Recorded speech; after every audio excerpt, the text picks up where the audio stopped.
over this meeting this afternoon. I'm happy to see everybody out in the audience. Special shout out to Abigail. She is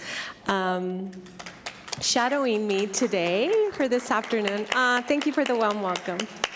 Okay, if you would stand so we can say the pledge. I pledge allegiance to the flag of the United States of America and to the republic for which it stands, one nation, under God, indivisible, with liberty and justice for all.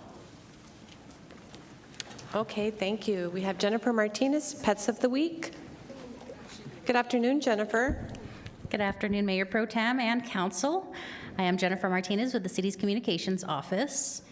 And today I have the ability and pleasure to first reintroduce you to one of our Pets of the Week from a couple of weeks ago. This is Apple. Apple was recently moved into the public adoptable cat room where anyone can come and hang out with her. Apple is concerned that she has not been adopted yet and has the folks over at the ASCMV now on a mission to help her find her forever family that she truly deserves. If you remember, Apple has one eye that is missing. And then we have Spots. Spots has what the ASCMV staff describe as a Rorschach type of look. So if you look into his face, he wants to know if you see him being your next forever friend. Spots is calm, gentle, and great on a leash, and he can also sit on command. With such great traits, Spots is also wondering why he is not in his forever home. He has his hopes up that this will be the week that someone will come and visit and will fall in love with him too. Remember, the Clear the Shelters adoption event continues through August, where all adoptions are $25. Unless you're one of the first 170 to adopt, then the Borman Autoplex will pick up the fees. And if you want to try something new this weekend, you can head out to the Adopt a Co-Pilot Day at the War Eagles Museum in Santa Teresa. That event takes place from 10 a.m. to 2 p.m. The address for that event is 8012 Airport Road in Santa Teresa. And if you'd like more information on any of our Pets of the Week, you can call the Animal Services Center at 3820018. Thank you, Mayor Pro Tem. Thank you so much, Jennifer. My heart goes out to all the animals at the center, although being taken care of well. That center is overpopulated, so please take special note of the Clear the Shelter event that is happening through the month of August. So thank you, Jennifer. Hi, Dr. Bayades. Hi, Mayor Pro Tem. How are you? I'm well. Members of the City Council, good afternoon. And these are going to be your jobs of the week for this week. The City of Las Cruces Economic Development Department is hiring a management analyst. This position is paying between $23 to $33 an hour, and it's going to be closing on the 15th of August of 2022. City of Las Cruces Finance Department is also hiring an accountant. This position will be open until filled, and it's paying between $23 to $33 an hour. There's also a position available as a laborer, and this is with Hunt Fence Company, paying $15 an hour, closing on the 31st of August of 2022. There's also a maintenance mechanic. This is with Liberty Engineered Wire Products, paying between $20 to $24 an hour, depending on the experience, and closing on the 31st of August of 2022. Last but not least, there's a position open as a respiratory therapist nurse. This is with Oxygen Therapy Associates Incorporated. The salary for this position was not disclosed, and it will be closing on the 29th of October of 2022. There's also a reminder for the members of the City Council and the public in general, and actually companies, that there's going to be an education and healthcare career fair this Saturday, August the 13th, at the Plaza de las Cruces, right along the time in which the farmers market is going on. It's from 9 a.m. to 12 p.m. And then, as always, for a full list of jobs, internships, and volunteer opportunities, please visit employeenm.com or governmentjobs.com/careers/Las Cruces. This is a flyer of the Education and Healthcare Career Fair. It is going to be at the Plaza de las Cruces at the same time as the Farmers Market. So if you need assistance with your resume, you can contact our friends with New Mexico Workforce Connections. There's a QR code that you can scan from your phone right there. And again, the reminder is in August the 13th from 9 a.m. to 12 p.m. Again, the information for the friends at New Mexico Workforce Connections is 524-6250. That's their phone number, and they're located at 226 South Alameda Boulevard in downtown Las Cruces. Thank you, Mayor Pro Tem.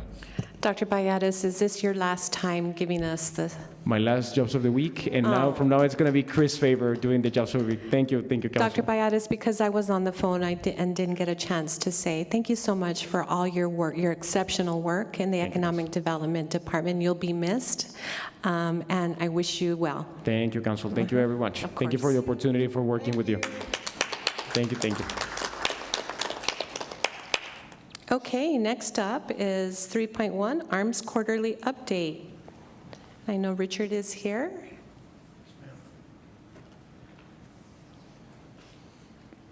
Good afternoon, Mayor Pro Tem, Council, City Manager. This is, for the record, Richard Dayub with the Alliance for Regional Military Support, and with me is John Bailey, who is our Vice Chairman. And so together we'll go tandem and provide you a relatively quick update. It's taken us a few times up here to learn our lesson, to keep it as brief as possible and then allow you to ask any questions that you have. So thank you again for this opportunity to speak before you. I'm not sure who has the slide control. Is that me? And You do, Richard. It's there. There you go. Okay. He's also my tech advisor. Thankfully, he doesn't get paid right? extra for that. He just there it is. There you go. Okay. And the up arrow would be there. Okay. So with the recent accomplishments, we hosted Colonel Venable. In fact, Mayor Miyagishima attended that reception. I think, excuse me, City Manager and Deputy City Manager also were there. This was a couple of months ago. And we had some folks representing the local healthcare industries in that visit that we had up the street. Then we also briefed Senator Ben Ray Lujan. When I say briefed, I mean, I'll be glad to go into more detail, but I'm keeping it brief, no pun intended, simply to get to the points, to keep him as well as the other legislators up to date on activities that are ongoing within the Las Cruces White Sands area, addressing issues that they may find of interest and concern in helping us, and I'll get to that in just a moment on my closing comments as well. And we also briefed Congresswoman Harrell. Recent announcements, these are all pretty important. Recent military construction projects that have been approved by the U.S. Senate. One company satellite fire station at $6.4 million. A Las Cruces substation, also at $6.4 million, and a missile assembly building planning and design at $3.6 million. With that, I'll turn it over to John to continue. So some additional accomplishments we've had. We hosted General Paul Funk, who's the TRADOC commander in charge of all training throughout the United States Army out here. We recognized New Mexico State graduates. We had them come out and talk to the cadets and the PMS out there. We worked with the Las Cruces School District to involve them in the Army Scholarship and opportunities with Cadet Command. We've committed to 4 $250,000 scholarships for the year of 2022 and 2023. We're really working very closely with the schools to make sure that they understand what's out there in terms of Army scholarships, ROTC, the academies, those type of things with it. So we really want to work that. Virtual MedCom recruiting meeting with Las Cruces area high schools, really talking about how the medical profession can be helped by the U.S. Army. Connected MedCom to the UNM campus. We participated in New Mexico Land Commission's meeting to talk about encroachment and make sure that we continue to keep encroachment issues up on their radar. And we hosted a life skills program with WSMR, White Sands Missile Range, service members on vehicle maintenance with Sergeant Major of the Army retired Dan Daly. So we had him up at White Sands to talk to young soldiers about how to take care of their vehicles. And I'll turn it back over to Richard. Oh, no, I'll do upcoming activities. Sorry about that. We didn't plan this out. Upcoming activities, preparing for Project Convergence 2022. That's the largest Army exercise in the world. It's going to be mostly on the West Coast involving the Navy, but there'll be some things happening at White Sands that we're making sure we're engaged in. Strategizing with local and regional economic development directors to support Industry Day for the White Sands 2022 Project Convergence. Potential partners that we're working with are Mesilla Valley Economic Development Alliance, the City of Las Cruces, Donna Ana County, and the State of New Mexico Economic Development, New Mexico Office of Tourism, and the El Paso Convention and Visitors Bureau to make sure that people that are coming in understand what's here in the Las Cruces areas. We're preparing to host an industry day with Raytheon Technologies and Las Cruces High School to talk about STEM.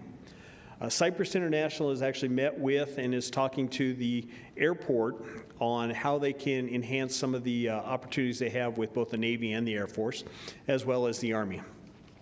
And we're planning for AUSA National Meeting in October. It's the 9th through the 12th. We encourage Las Cruces to send a representative with us. We'll host meetings with senior leaders as well as industry leaders throughout the United States out there. We're hosting the VP for Dell Technologies for the STEM initiatives. We're bringing the Army G9 for partnerships out to talk to Las Cruces to determine how we can do some intergovernment sharing with White Sands and Las Cruces. And this week, we're hosting the Army Software Factory Leadership at NMSU. And we're also doing a luncheon, and then they're speaking to one of the high schools about the STEM initiative and what the Software Factory brings to the process. Richard? So continuing, and by the way, to the last point that John just made, this visit that we're doing Friday here in Las Cruces is in partnership with the Las Cruces Chamber of Commerce and Deb Moore. Proactively, we're pursuing continuous improvement of regional military medical capabilities, which is part of that visit we had a couple of months ago with the commander at Beaumont. That was the underlying reason for that visit. Staying engaged with Army Futures Command and Air Force Works. Air Force Works is the component that's identical, pretty close to identical to what the Army refers to as Army Futures Command. So looking at future capabilities and that effort, because of the relationship that White Sands also has with Holloman and Fort Bliss, all these are closely tied together. Advocating, of course, for White Sands range capabilities. This is a side note and has nothing at all to do with arms specifically, but I just recently had the privilege of hosting General Little, Eric Little, as I interviewed him on a radio show for NPR so he could talk to the community about what they're doing, he and the Command Sergeant Major, about some of the initiatives they're pursuing at White Sands to help educate the community, the local community as well. And of course, we talked about preventing encroachment, which is an ongoing issue. It happens at all of our military installations, but we're mostly concerned about the ones that surround our area, particularly White Sands Missile Range. And continue to advocate for and improve air service at Las Cruces Airport. John mentioned that with Andy Hume. Andy, I wasn't able to be on the call last week, but Andy was on a call with our consultants in DC that you help fund, Cypress International, and he sent me some slides. I'll be glad to leave behind some of those slides for you. Those came through after our deadline to submit for the report, but I'll provide this to you. And I don't know if Andy's here today or not. Oh, there he is. So if you need, Andy can probably speak to these issues, but they're trying to work with him to help him identify not only what opportunities, but what obstacles lay before him in order to get that additional growth as it pertains to service with the defense industry as well. So I'll skip down and just touch on the issue about engaging and encouraging our political leaders to advocate for White Sands. So I've already spoken with the county, with County Manager Macias as executive assistant. He has tentatively blocked his calendar for our trip to Washington in October 10th to the 13th. And we want to encourage the city council and the mayor. Unfortunately, he's out of town, but I've already emailed him the dates. It's important that we have as much representation as we can get from the Las Cruces area as we go up to Washington to meet with defense contractors and meet with Army leadership during the annual Association of the United States Army Symposium. It's a worldwide symposium held every single year in October, and it's really a convergence. There was a film many years ago called A Gathering of Eagles.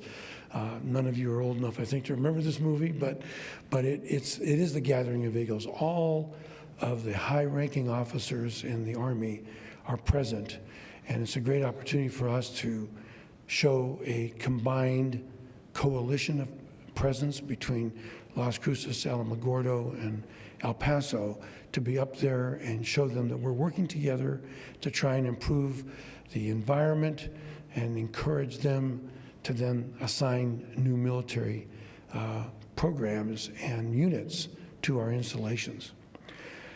So just wrapping that up, and then upcoming, actually the end of this week, early next week, we have Gabe Camarillo, who's from this area, who is the Undersecretary of the Army visiting, and we'll be bringing him up here, details to follow. Those are all the slides we could do, and as quickly as we could do them. Now we are here to answer any questions that you may have. I only ask that you keep the questions simple for us. Thank you, ma'am. Robert and John. I appreciate that. Richard and John. Councilor Flores? Thank you, Madam Chair. Councilor Abeyta. Thank you, Madam Chair. And thank you, Mr. Dayub.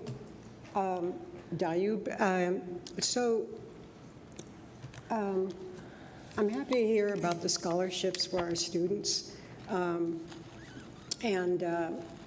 I have a question. You mentioned that you are in partnership with the Greater Las Cruces Chamber of Commerce. Is that correct? Yes, ma'am. Okay. In fact, we are in the midst right now, although Gus couldn't join us today, Gus Rodriguez, our chairman, but he has been meeting with Debbie, and they have agreed in principle to having a signed memorandum of understanding that we work together to support one another, and we've taken each other's word.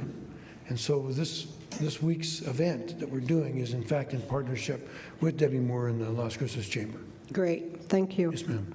And by partnership, does that include the trip to Washington, D.C.? Yes, she's invited to go with us to D.C. as well. Okay. Yes, ma'am. And so when you talk about encroachment at Wismar, WSM, or White Yes, Sands ma'am. Missile Range, who's encroaching? You, the government, or the city, or the counties? We'll do this question in tandem. So the encroachment we're concerned about is both on a city, county, state. Can you get closer to the mic? I'm sorry, yes, ma'am. So we're concerned about city and state and county encroachment, and it's really building things within a 5-mile radius of the end of the White Sands land. And that can affect the training that goes on there. The more encroachment that happens, the less training and the less things that can happen with it. So we really try to maintain at least a mile buffer. We prefer a 5-mile buffer on that to keep everything working through that. So it's things like understanding what's going on with Fillmore Canyon and some of the call-up areas that we have up on the northern side of the White Sands Range. It's making sure that we're looking at how that land is used and making sure that we don't encroach on the military side of the house. Okay, so when you say we don't encroach on the military side, who's we? City, state, county, private. But aren't those boundaries already drawn up? There are drawn up, but as you get closer to those boundaries, sometimes they move into those areas and get into that 5-mile radius and then Who's into that. they? Who gets into the 5-mile radius? It could be the city. Wismar or the No, municipality? Wismar they are bound by the land that they own. Why? I'm just curious. Why is it a concern if there's boundaries and White Sands has been there? I mean, I think I grew up hearing White Sands all the time. So why? I mean, I'm just curious. Great question, Councilwoman Flores. So just to kind of articulate a little further on this, he mentioned Fillmore Canyon. Okay, so that's on the installation. There was a period of time not very long ago when there was some concerns about interference in terms of their ability to transmit communications with the private sector looking to operate on similar wavelengths that would have intruded upon and placed them in a risk factor for accurate communications. That's just one example. But here's another example. I mean security. security. Security factors. Security. Okay. But here's another example. As the population in Las Cruces and the area grows, then you might have developers coming in who want to build homes or apartments, which is good, right? We need more housing, but we don't want them so close to the installation that it causes then the residents who move into those units problems because there's interference from the military side as they do training exercises that could then, as an example, we had a similar situation a few years ago at Fort Bliss where there was a developer going in. We were able to work with the developer to have them back out of that area and provide a wider buffer from the edge of the property line so that when they were running tanks at night at 2 o'clock in the morning on training exercises, the people who were buying those homes wouldn't be awakened and interrupted as a result of that. So that's just a couple of simple examples of the potential for. So is that something that ARMS does? We don't actually do it. Our role is to ensure that those who are looking to do those things are understanding what the rules of engagement are, for lack of a better choice of words, and let them know what the risks are. And so we work with them. Sometimes the military comes to us to alert us of concerns. Sometimes the civilian community comes to us to alert us of their concerns. And so all we try to do is connect them with the right individuals within the Department of Defense, Department of Army, so they can communicate with each other and we can avoid unintended consequences. And so I'm just curious, what developers have you worked with successfully to date? Well, we haven't worked with any developers in Las Cruces because no new developments have been planned that I've seen or that they've made us aware of that are in close proximity to the fence line. But we've had to deal with some developers in the El Paso area. And it's worked out just fine. So we meet with like the Builders Association, the Apartment Association. Great.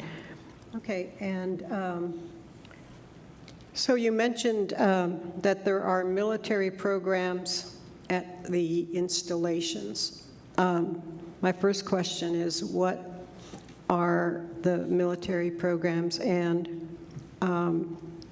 where are the installations exactly?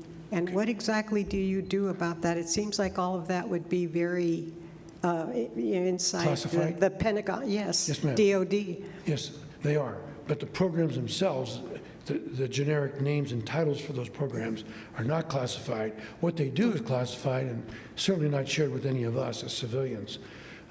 John may want to further articulate on some of these programs, but just to remind everybody, White Sands Missile Range, their mission command is the Army Test and Evaluation Command, which is not too far from Washington, D.C.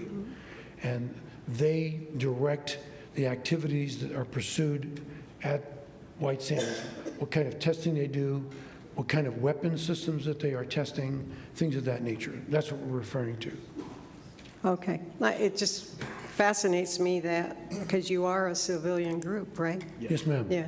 But again, they're able But to do you talk have to us. clearance and all that sort of stuff? Not at all. We Oh. did many years ago. When I had clearance, the commanding general wasn't even in the service yet. So they denied me of that. But as I mentioned on the radio show I just did, General Little was able, he and his Command Sergeant Major Melendez were able to talk to the community on a very high level, just in general, about what they're doing, the kinds of programs that they're running. So there's never a concern about security. Okay. Well, it sounds very James Bondish to me, but all right. Thank you very much, gentlemen. And thank you, Madam Chair. Thank you so much, Councilor Flores. Councilor Abeyta. Thank you, Mayor Pro Tem, and thank you for the presentation. I, along with Councilor Flores, have a few more in-depth questions. Just looking at how frequent do you give updates to our federal delegation? Go ahead. So we try to talk to the federal delegation scheduled at least quarterly. But if there's things that pop up, we actually have direct lines with their office staff, and we talk to them on a regular basis as we need to. When we go to D.C., one of the things we absolutely do in D.C. is make sure that we actually sit down in the office with the representative and walk through a lot of the things we do. But we talk to all the office staff on a regular basis, scheduled, quarterly, but I would say we probably talk to them at least monthly. Okay, Thank you. Well, if I may, in addition to that, we conduct a virtual brief every single month for all of our arms partners. And each of them, well, they're staffs, because the representatives themselves, the electeds, are usually in DC or on the floor voting on something. But their staffs are invited every single month, so they're able to get updated from us, as well as to pose questions to us if they have any issues that they're concerned about. And how many usually attend these calls? It varies monthly, just depending on their schedules, but we usually have one representative from each of the New Mexico representatives, as well as it relates to this area. We also, of course, the mayor is invited, the city manager is invited, the county manager is also invited, and then we have representatives from Otero County also participating. Okay, thank you. And I'm happy to hear that you are working on coordinating with our Chamber of Commerce. I had the privilege of being able to attend their event to DC along with Mr. Andy Hume as well, where we went and did briefings with the military delegation as well. And I am curious on how you coordinate with that organization as well to make sure that they're getting informed, since you're having these frequent meetings on issues that you've already briefed these delegations with, and then what other items need to really be covered. Excellent question. So if I may begin, I had a similar question posed to us by the county manager's office as they're planning to go with us to DC in October. But the question was phrased slightly differently. It was, how is the trip that we take at ARMS to Washington differ from the trip that you take as a community delegation to go up and advocate on behalf of the Las Cruces area and White Sands? And the relatively short answer to that is, when we go, we are moving up there to meet specifically with the Pentagon leadership so that we can discuss what kinds of initiatives are going on at White Sands, what kind of growth is occurring in the city of Las Cruces, how we as a region are working to support them, and ask them what kinds of opportunities they see on their horizon, whether it's immediate or near-term future, that we can encourage them to relocate missions to our installation here, in this case, White Sands. So that's the primary purpose of our visit up there when we go in October. In fact, the legislators themselves, unfortunately, because of the way AUSA schedules this annual event, almost always falls at the same time that Congress is in recess. So we're unable to meet with our legislative leaders at all. It's strictly Department of Defense, as well as defense contractors. So imagine you have roughly 30,000? About 30,000 military leaders in DC for this 3.5-day symposium.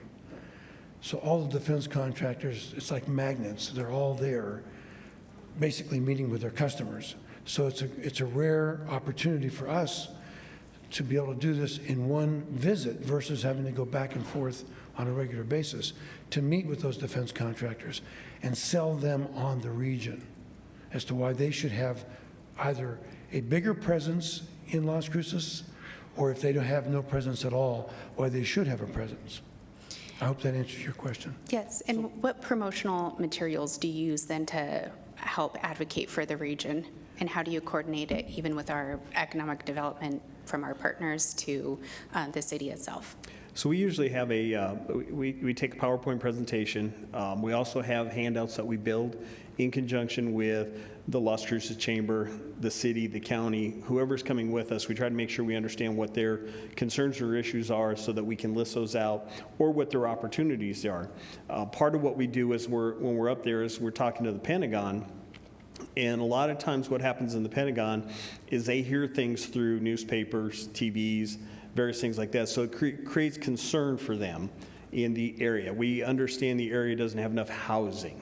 And we go up there and dispel those by bringing data with us from the housing department or economic development, that here's what kind of graduating people we have. Here's what we're doing with that. So we dispel some of those concerns that they may voice to us by making sure we have information from the chamber, from economic development, on the county side and the city side. Okay, thank you. And what do you feel are the 3 top issues right now within Wismar? Okay, in case I'm wrong, John will correct me. But in no particular order, No particular order. I would say education is almost always number 1. Sufficient and affordable housing is number 2. And quality medical care, number 3. The only one I would add to that is, with the education, is the workforce. Wismar as a whole in their civilian population has a very aging workforce, and we're working very closely with NMSU to help develop the type of engineers with clearances that can start immediately at that. So those are probably the 4 top things that we work with on Wismar on that. Okay. Do you work about, we heard a lot of concerns about workforce, but as it relates to supportive staff for everything like child care centers was one of the top concerns, and it seemed like it was a concern across the board. So workforce is a concern across the board. What we're really focused on, what we've talked to General Little and Sergeant Major about is their civilian workforce. The issue we're running into in the civilian side of the house in their STEM type opportunities is a lot of those folks are of retirement age. So literally their biggest concern is that 50% of their staff could drop their papers for retirement and walk away. And we don't have 50% of those people to replace them. So that's why we're working very closely with NMSU and even UTEP in their engineering department to get these focus on how we develop these students with the right skills. And the biggest issue we have is how do we develop the clearances?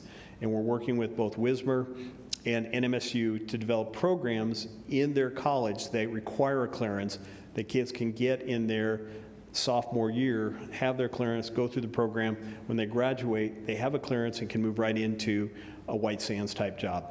But we're seeing issues in terms of across the board. Daycare is definitely an issue, trying to find the right workforce on that. There's workforce issues across the board, but the workforce that we're really focused on is the technical that allows White Sands to do what they're tasked to do on their technical side. Okay, thank you. And then you've mentioned a few times that you've been talking with the county manager. Are you looking to seek funding from them as well as you're having these conversations? They are funders of ours, just as you are. And across another part of the lower part of New Mexico, in Otero County, we both have Otero County and the city of Alamogordo as partners, along with U2 and El Paso. Thank you. And with the projects that you've listed on here, how many are you all taking the lead in primary, and how many are you just with support? That's a number I probably couldn't come up with right now unless I just made it up, to be honest with you. We take the lead on very few of the initiatives. It's important to note that. Our focus is narrow. John alluded to that when he said, in terms of workforce, that we're working as it pertains to the needs at White Sands. The workforce shortage, as you've already described, is across the board in almost every discipline, but that's not our area of expertise, so we try to stay focused in our areas. But to answer your question, almost everything that we're working on, we're in a support position, but we take that information, we take those challenges, deliver that to the lead organizations in the federal government, including our elected leaders, to get their support when it's a monetary issue. When it's an assignment issue, then we simply go directly to the Pentagon, to the Department of Army, to speak to them about the needs and the opportunities that White Sands has to offer. So with respect to one of the projects that you listed on here as a support partner was, I believe it was helping educate high school students about it. So what type of role then do you play, since I know recruiters probably have a large portion to that? They do. Just to reemphasize what Richard said, what we really do is we're dot connectors. So we understand the Army has an issue, and we try to find the right people in the civilian side that we can marry them together and solve those issues. kind of connecting those dots with it. So in the recruiting standpoint, we work very closely with, it's the El Paso Recruiting Command, which includes all of Las Cruces, all the way up through Alamogordo, is out of the El Paso Recruiting Command. So we work with them, we meet with them weekly to understand what their tasks are, where they're going, and how do we make sure that we help support their recruiting efforts in terms of STEM, STEAM initiatives, various things like that within the Las Cruces School District. And can you be specific on how that help is done? Like, are you connecting teachers and classes with them? How are you supporting beyond the active listening? So what we do with them is we actually we bring together the superintendent, the school district, we bring together the STEAM or STEM coordinators for each one of the schools, and we engage them with the conversations through TRADOC, through White Sands Missile Range, but all of those are built around getting students to understand that there's more to the Army than guns and bullets, that there's 150 military occupation specialties within it, and most of those have nothing to do with active combat.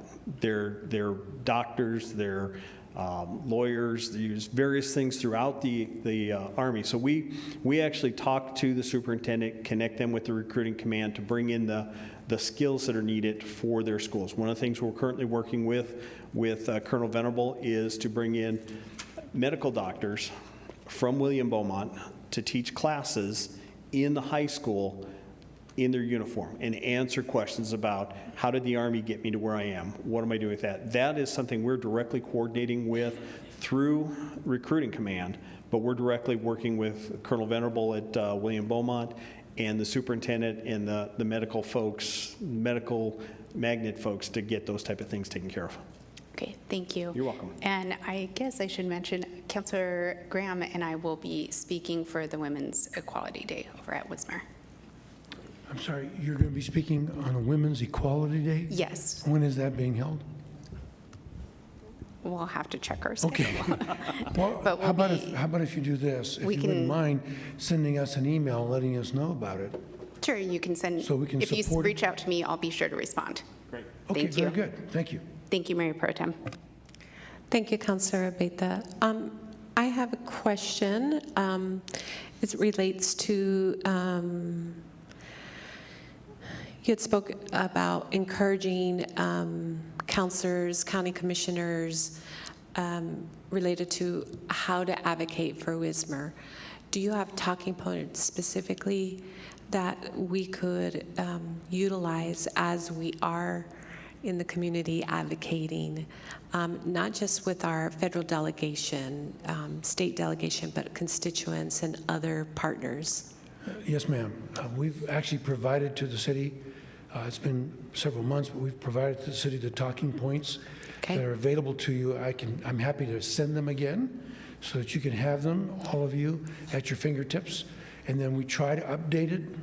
We're not able to update them all quarterly, but the general messages in those talking points remain the same, and I think will be helpful to you.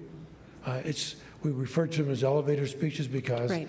you want to keep their attention, and anything more than about 2 minutes, and the attention span is gone. So we keep those. It's like a little paragraph. Okay, all right, thank you so Yes, ma'am. much. Thank you. Yes, Councilor Flores. Thank you.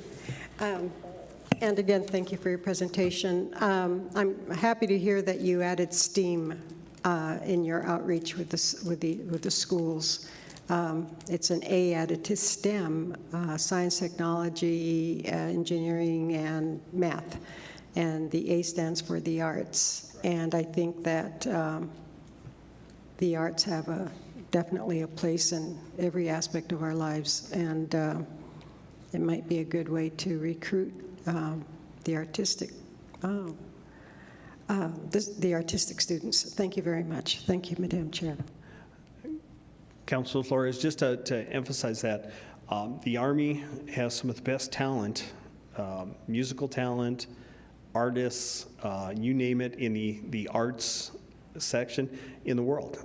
If you've ever got a chance to see some of the performances that the Army does, if you come to AUSA National, the convention, their whole opening ceremony is done by soldiers, and it's singing, performing, and they recruit quite a bit of that. So the A part is very important within the aspect of recruiting. Thank you so much for your time, and for the presentation. Always really helpful. Thanks. Thank you. Thank you for your continued support. Next up is Sustainability Quarterly Update. Lisa LaRocque.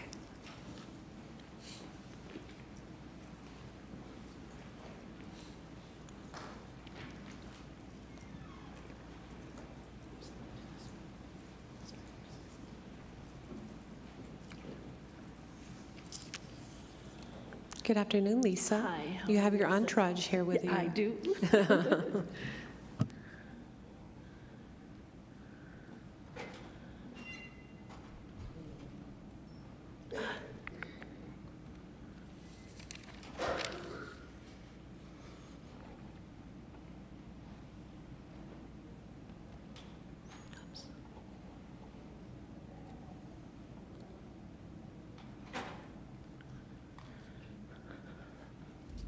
Hello, Mayor Pro Tem, Council, and staff. My name is Lisa LaRocque. I'm the Sustainability Officer for the City of Las Cruces. And today, we'll be providing an update on sustainability, focusing on transportation in the Climate Action Plan. So although one might think of greenhouse gas emissions, and that is important, in creating this plan, we also considered community value impacts, and those will also be included in the presentation today by my colleagues. So I will go back to greenhouse gas emissions for a minute, and I wanted to give you an overview quickly to say that when we did our inventory, we found that 53% of the greenhouse gas emissions for the whole entire city of Las Cruces, not just the municipality, came from transportation, people driving around in their cars within the city limits. And our goal is to reduce the greenhouse emissions by 8% in transportation when we factor in population increase, and that will become more challenging when we think about how the census has increased our numbers so much. This graph shows you all of the major strategies that we are addressing. The blue bars show you the progress we hope to make by 2030, and the orange bars show you the progress that we hope to make by 2050. In the red circle are the strategies that relate to transportation. And I have asked my colleagues, my entourage, to present today and let you know about. First, Jenny Hernandez is our sustainability specialist, and she'll talk about prioritizing active transportation. And Mike Bartholomew is helping us discuss the public transit system in the context of Climate Action Plan.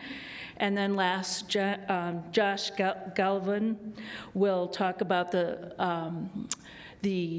fleet and public EV, the fleet and the public chargers that we have around the city.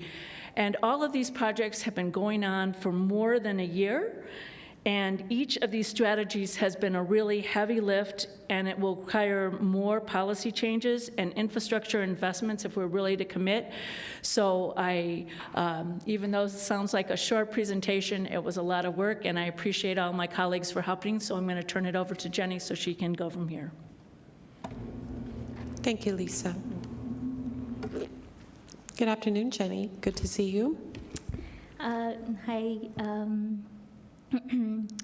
Sorry, Lisa, I was going to do this, and then she threw me off. She was sweet and did it for me.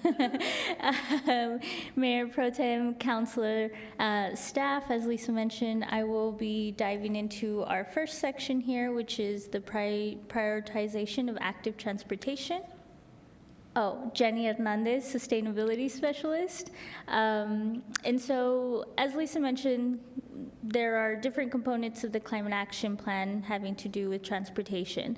So specifically for our alternative transportation cap goals, it states that our goal is to reduce the miles traveled by 12%.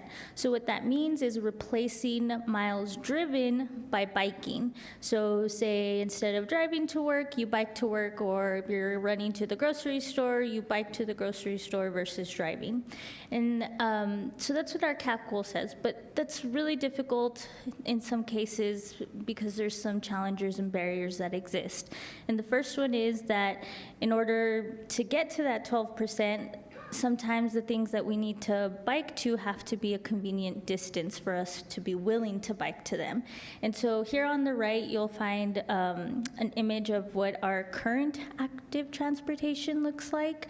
And you can see that some of those places, right, it's a little hard to see in this picture, but for example, if you are trying to get to one of the grocery stores, some of the main streets to get there are a little bit harder to reach, and that coincides with continuous pathways, right? So not only does it have to be a convenient distance for us, but in the way for us to get there has to be continuous, so we don't have to jump around going through different avenues, or if, say for example, I don't want to go on a busy road, I can take a different avenue to get there. And so our proposed ATP, which was adopted in 2018, once we're slowly making progress on it, and once it's achieved, that's going to really give us the ability to achieve that.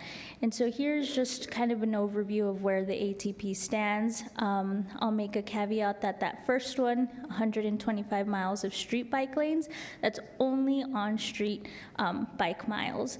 And bike lanes. And so before the ATP was adopted, we had 73 existing miles. And since 2018, we've installed 13 bike lanes from the ATP that were proposed in the ATP, and overall, the ATP proposes 52 new bike lanes. Again, this is only on street.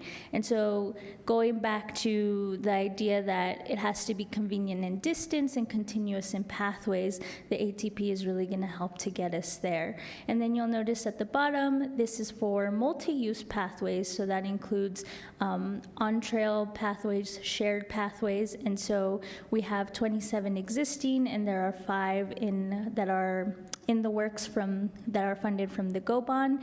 And there isn't a set goal of expected, kind of like our 52 number from the ATP, but there's definitely going to be more to come, which will help again with getting us to a continuous pathway. Another one of the challenges is that it has to be pleasant for bike riders, right? And what we mean by pleasant is enjoyable. So say, like I was saying, if you wanted to take an alternative way to get to your grocery store, like riding along the Rio or under shaded trees, that would be more enticing for people to replace driving to biking. And then that it's safe and comfortable. And what we mean by that is obviously safe for the biker, right, with our protected bike lanes, green bike lanes, and things of that sort, but also in terms of comfort. And when we talk about comfort, that's really thermal comfort. So sometimes it gets really hot, and that might deter people from biking.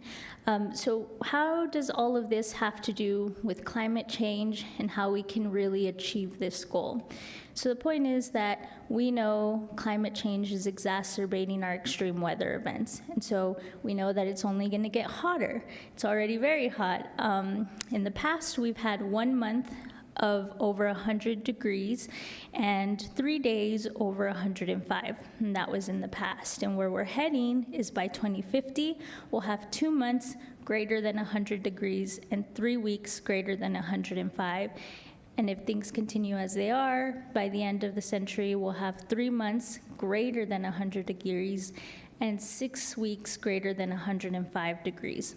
And so if we look at that in terms of, again, zoning it into us, this is the ambient temperatures of one of the hottest areas in the infill. And so you can see the lowest temperature is 104, which is still really hot, and the highest is 112. These are ambient temperatures. Now imagine the surface temperature, right? So the surface temperature can be up to 150 degrees Fahrenheit and greater. And so how that impacts how we get to places, right? Like, obviously, if it's this hot, I wouldn't want to bike if it was 112 degrees outside. And so we have done a survey. We had done a survey in the past to get people's perceptions of heat, and 33% of those respondents said they do not bike because of the heat. That's only second to I don't bike because I don't have a bike. Excuse me. And so there are many solutions to those barriers that I talked about in the beginning, and they're often most effective when we do more than one and we do them together. And so an example that we recently did is we've installed our first green bike lanes, and these bike lanes are special because not only did sustainability do them, I'm teasing. No, it was definitely an effort from Public Works and Community Development and ourselves. But what's really cool about these bike lanes is that it is an asphalt emulsion, I can't say that word, emulsive, there you go, emulsive seal coat. And what it does is it has the technology to reflect the heat back off. So instead of absorbing that heat, it's reflecting it up, and it allows it to reduce the surface temperatures from 10 to 12 degrees. So that goes back to that image, right? Imagine riding in the infill and it being greater than 112 plus the hotter surfaces. This really helps relieve some of that surface temperature. And there's also several benefits besides that to this seal coat, is that it increases the road's longevity. So because it's reflecting it back, it's not absorbing that heat, so it doesn't expand as much. And because it's a sealant, it really helps in not reducing some of that moisture. So when it rains, again, helping its longevity. It also increases safety.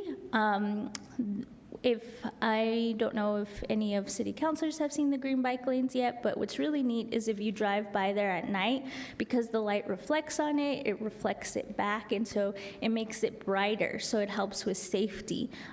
Google actually did one of these pilots in their parking lots, and they found because it's so bright, they don't have to use as much light, so they actually saved millions of dollars in electricity because they were able to modify how much lighting they're using.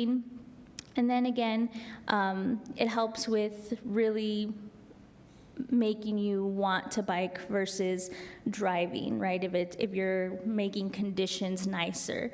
And so the point being that per Lisa's graph earlier, we can get a lot of bang for our buck by doing these methods. And so if we want to achieve the 12% goal, we really have to start thinking about and designing with keeping these things in mind, right? With doing it purposefully so that we can encourage people to bike versus drive to some of these spots. And so I'm going to pass it over to Josh, who's gonna give you an update on, to Mike, sorry, to give you an update on the transportation goals. Thank you. Good afternoon, Mike. Good afternoon. You didn't plan for the height difference in the change here. So good afternoon, Council. I was just going to give a little update on a couple of trends going on in the transit area right now. In the Climate Action Plan, the use of public transit goal was to increase it by 12% by 2030, and that was that goal was largely touched by the community values that Lisa mentioned earlier in the presentation. The two graphs to the left show our ridership patterns over the last, since fiscal year 2018 through fiscal year 2022. As you can see that there was a slight decline starting in 2018, and it looks like it was continuing to decline on our fixed route ridership to 2020. If you were to look at it on a month-to-month basis prior to the pandemic starting, we were actually looking for a very bumper year in 2020. Had the pandemic not occurred, you'd probably see that graph going up more to the 600,000 trips per year on the graph. But then, of course, the pandemic hit, and it changed a lot of things, not only in transit, but in the lives of everybody. The bottom graph shows our dial-a-ride ridership. It had been pretty steady. It had declined quite a bit in 2020, again, because of the pandemic. And even though the pandemic started pretty much in the last quarter of fiscal year 2020, much of the ridership we have on Dial-A-Ride is our senior transportation that would go to the senior meals. So I would say like 70% of our rides were seniors. So a lot of the services that they went to were no longer available. So it really had a noticeable plunge in 2020. Also, our Dial-A-Ride clients are a lot more of our vulnerable population in terms of vulnerability to the COVID. One of the things that COVID has shown us, as a result of COVID anyway, is there's been a lot of changes in just the dynamics of ridership on public transit, largely in education and labor practices. There's more people working remotely, or they're working shorter work weeks now, so they would use public transit less. In education, again, there's more that are using online learning, so there's less need to commute every day in a college situation. In terms of shopping, a lot more people were taking advantage of delivery services, so there wasn't the need to go to all the stores to buy your clothes. Even getting groceries could get delivered at home now. There's also a change in the expectation of transit users, what they want from transit services. Sometimes it's not a matter of just throwing more bus routes out there. Their transit users want something that's more friendly, that they can use, gets closer to where they live, and they can access it more easily. So there's a lot more interest in on-demand services. Previously, I was before the council with our short-range transit plan update, and we're looking at about in January doing an experiment with the microtransit service that in certain parts of town where the ridership is a little bit lower because it is a longer walk to bus stops. We're going to be working with microtransit in that area. So that's a type of on-demand service that should increase the ridership.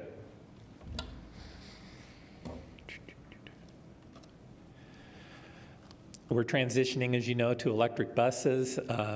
We've got our order in for our first 5 electric buses. They're going to be going into production for those buses on September 2nd, and this is with BYD in Lancaster, California, is where they're getting built. We also have in that contract an option to purchase 7 additional electric buses.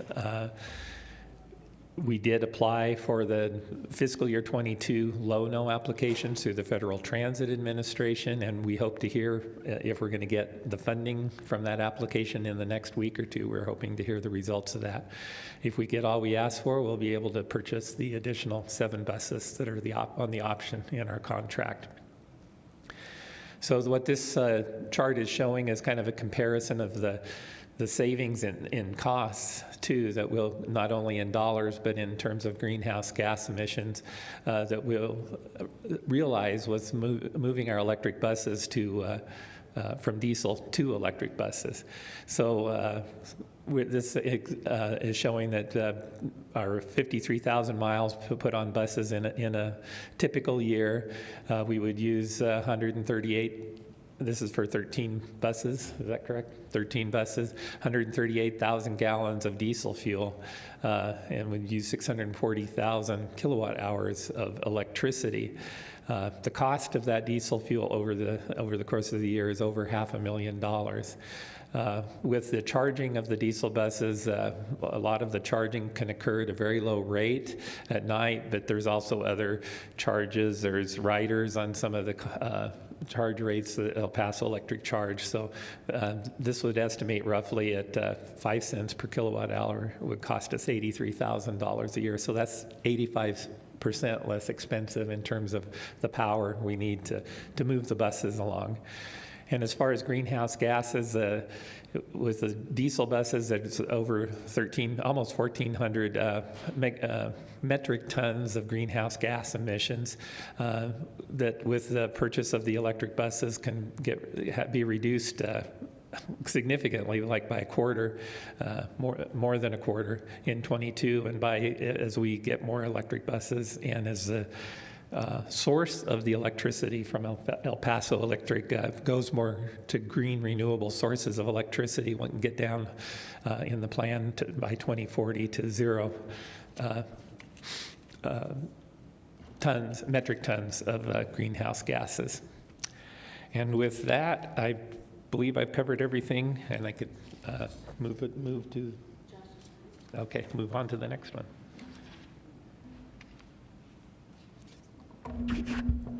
Good afternoon, Mayor Pro Tem, Council, staff. Hello, good afternoon. It is my privilege to be here. I will be presenting on our fleet transition. I guess I should introduce myself. My name is Joshua Gallivan. I am a co-op here for the Sustainability Office. I've been working here for about 3 months, and it's been a privilege to be working along my coworkers on these very important projects. So I'll be giving you a brief update on, first, the fleet EV transition. So we have assessed 650 vehicles that were provided by fleet, our fleet data, and it breaks down as follows. At least 51% of this fleet will be replaced by 2030. 535 of these vehicles, which is 80% of this fleet, is EV capable. This means that there is an EV alternative on the current market that matches with any respective vehicle. 20% of the fleets are currently unavailable or unable to be converted into an EV. This is because these are our heavy-duty vehicles like F-250s that currently there are no developed ones on the market, but I see things from General Motors that say they have committed to making a line of heavy-duty vehicles by 2035, and we will see how that updates. And additionally, we have received an analysis from EPE regarding our city fleet charging sites. So what this does is it gives us a seed to begin to be able to upgrade our EV sites to be able to accommodate for the charging for the upcoming EV vehicles. And while these EVs are adopted into the city fleet, there are some peripheral things that we need to accommodate for, as with incorporating anything, such as we do need, as picking back off the last point, we need to order these chargers and install them and look into even the farther future when we incorporate even more EVs to plan for those charging sites as well. And according to our fleet manager, Luis Vela, our mechanics will be trained in being able to maintain these vehicles because they are manufactured differently. And of course, with any new type of vehicle, our staff will need to be trained with some procedural changes with these kind of vehicles. It's not that big of a deal, but it's a different way of charging. They feel a little bit different. And additionally, we do plan to create a framework through a city manager policy regarding at-home chargers, because some of our workers do have to take their vehicles home for their job duties, and we will need to provide a framework regarding just what that would look like. These changes in our vehicles and the infrastructure will be impressive, and it is our belief that this new city standard will also positively affect the Las Cruces community in the narrative of EVs, because if our staff is experiencing with these electric vehicles, hopefully they'll be sharing it with their friends, their families, and it will further normalize how we see EVs. And so we will move on to our public EV charging. if I can.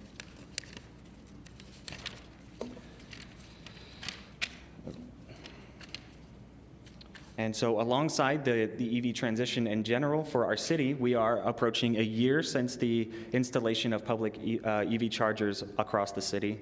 We currently have 8 charging stations in 7 different locations, which makes up 16 charging ports. Our average energy usage is growing by month, and we're totaling about 2,300 sessions since the start in September. And some quick facts that I think are important are that in Q2 alone, we had 182 unique drivers. We gave 27 megawatt hours of charging in total, which if you aren't privy to electricity, that equates to about 81,000 miles of travel that we have given, and 737 gallons of gas. Every charging session averages about 14.8 kilowatts, which is about 45 miles of travel. And it costs the average session $1.70, and we have saved 19,408 kilograms of GHG emissions. And to help you better grasp what that looks like, what an electric charger can do, you can compare it to traveling 100 miles. For most vehicles, that's about 4-5 gallons, maybe a quarter of your tank. And that would cost you about $16.65 with natural gas. And the gas prices do change, and they're changing really quickly now, so that's an approximate value. An EV going 100 miles, it would cost you about $4.50 at one of our public EV chargers. And so now as we have been moving along in the electrification of our fleet and the public EV charging, it has become abundantly clear that it requires an entirely different frame of mind to tackle some of these issues. Electric vehicles are not a new idea, but now more than ever, there is a push on a lot of fronts to better incorporate our electric vehicles. And we already knew that transportation contributes to a vast amount of our greenhouse gas emissions, and it seems that policy is starting to catch up.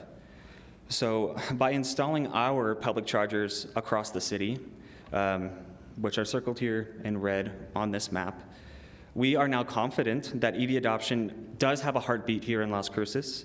Our chargers are being used, and increasingly so by month, but it's really important that I stress that this is the beginning of a much faster change.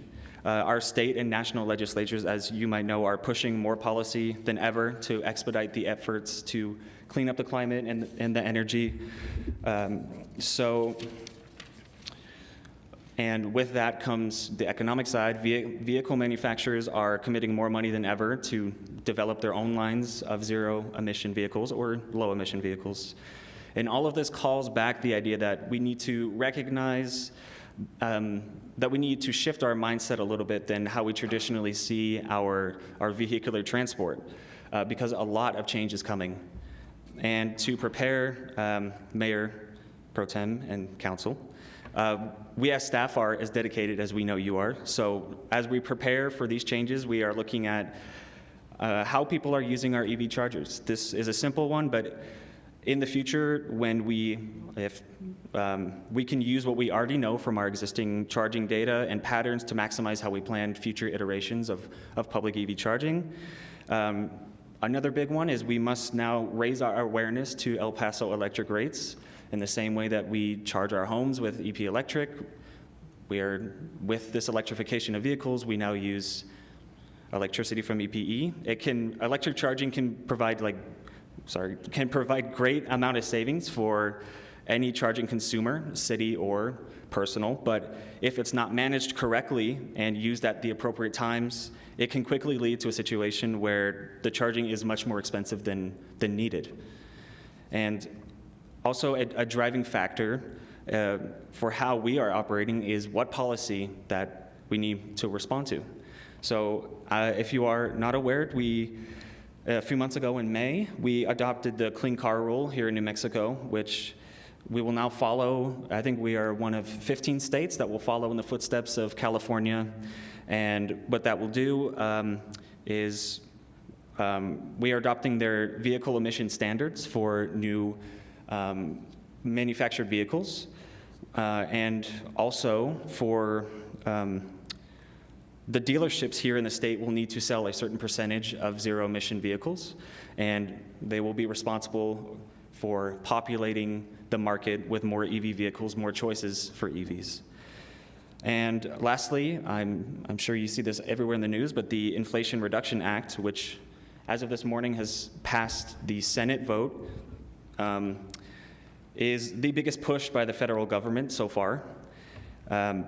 Among a long list of rebates that will help homeowners upgrade their houses with clean energy, now EV vehicles will qualify for a $7,500 tax rebate that can be used on the spot when you buy your electric vehicle. And as EVs get cheaper, that rebate stays the same. So as we become more enhanced and the EVs become more normalized, the EVs will get cheaper, the adoption will inevitably go up. And so we continue working to meet our goals, and we will respond accordingly to these developing circumstances, this legislation, and they're happening fast. So Mayor Pro Tem and Council, we thank you for your support as we continue to work towards our objectives for our climate. Thank you. Thank you so much. And we can now open for questions and comments. Someone needs to turn off their mic, please. Thank you so much. Appreciate that. You guys turn on your lights really fast. Who were the first ones? I was still writing. I don't know, this is a hot topic. Okay, I'm going this way. Okay, so Councilor Graham, Councilor Bencomo, Councilor Flores. Thank you. Thank you, Mayor Pro Tem, and thanks everyone for really cool presentation. Going back to the bike-heavy portion, of course. Really happy to see the discussion of the green lanes. I think that's been popular both amongst the cycling community, which I count myself part, and just in general. Just thinking kind of at the micro level, but so I think that can be important when we're thinking about how we're going to encourage. I mean, speaking even personally, like, I love being on my bike. There's pretty much nowhere I'd rather be except up here on the dais, of course. But yeah, it can be tough. No. But yeah, we have to make it as appealing as possible. And that starts at my door, leaving as a cyclist, and wherever I'm looking to arrive. And one of those little micro things is bike racks, a safe place for me to leave my bike, and I can feel sure that if I've locked it up, if I've done my part and locked it up, it's going to be waiting for me when I get back. And I think that remains a significant barrier. I believe everyone on sustainability, new construction does, by city ordinance, have to include bike racks. Is that correct? Mayor Pro Tem, Councilor Graham, I'm not 100% confident that it is a yes, but I believe so. I think so too. I feel like I've heard that. I have too, but I can talk to our bike coordinator, active transportation coordinator, Robert Okay, Messenger, great. and get you a confirmation. So that's a great step forward, and maybe a rhetorical question or a question for all. How can we encourage existing businesses and existing construction to step up and help out in active transportation?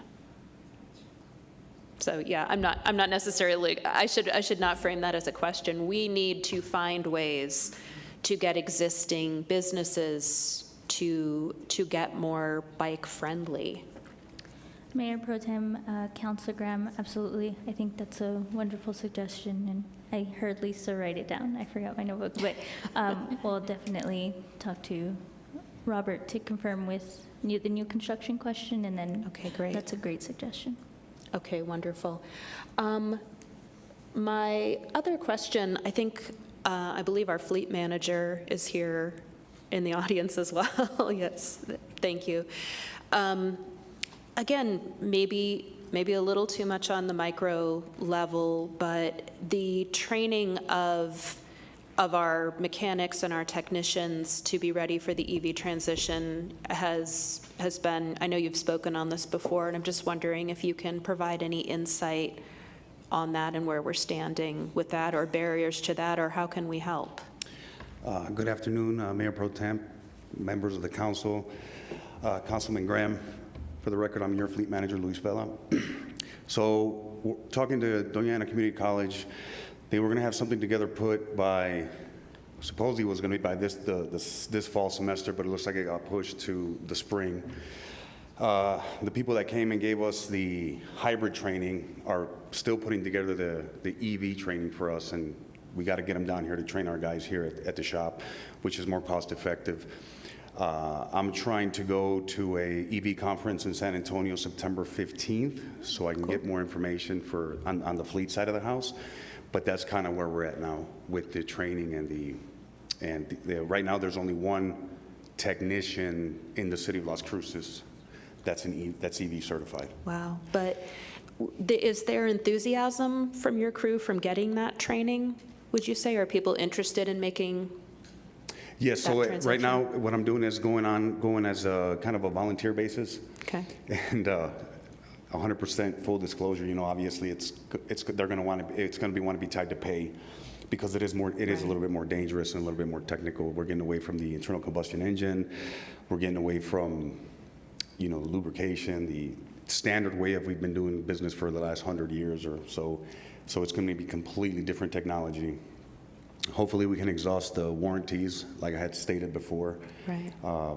Right now, we're having issues with the Ford dealer here, local Ford dealer in Las Cruces. They're just overwhelmed. They don't have enough technicians, and so we're using the Ford dealership in El Paso as well to help us out. But that's kind of the challenges we're having right now with the EVs. Okay. I had no idea that you're mentioning this is a big risk factor for the technician. I think that's really interesting to hear. And I also just want to continue to express my support to city leadership. I love our commitment to training up our own people who are interested in making that transition. And I think that's absolutely one of the strengths of our city, is that we are committed to the professional development of the people we have existing. So I'm glad to hear that there is some interest in picking up these new skills. I've seen, reports of other places where technicians who, are just kind of getting pushed out the door and say, oh, we'll just bring in these new people who already know how. So I'm happy to see that we're committed to helping our people learn if they're interested in the transition. And that's it. Thank you, Mayor Pro Tem. Thank you, Councilor Graham. Councilor Bencomo. Thank you, Mayor Pro Tem.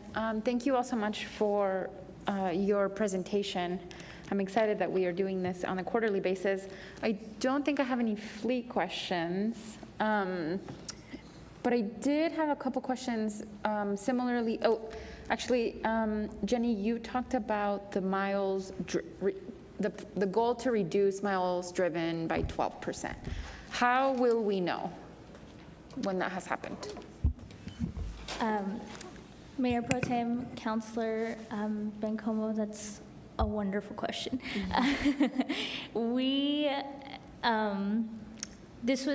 That's exactly what we were trying to do in figuring out. There's two components to that that's really tricky. Is one that we currently can't really track increased ridership, right? So that's really tricky for us. We wanted to kind of report like, oh, we have 20 new bike riders this month, right? So that's one thing, which is really hard to do. The second thing is exactly like, how can we say, we know for sure that I biked 5 miles this week and therefore I reduced my carbon footprint or greenhouse gas emissions by XYZ. So that is really tricky. But there is, I can't remember it off the top of my head, but basically in our greenhouse gas emission inventory is how it calculates it is by the number of miles biked is correlated to a coefficient of gas used in your vehicle, and that's how they came out with that 12%. So it's like a national average, and that's where that 12% developed. But to your point, that's still really hard for us to tell, and how are we going to track how many people have increased bike usage, but also where they're biking to and for how long, right? The other component to that is we do have, and I forgot to mention this, we have census data that asks how many people bike to work, and the 2020 shows that in our population, 1.7% of our population bikes to work, which is very, very small, right?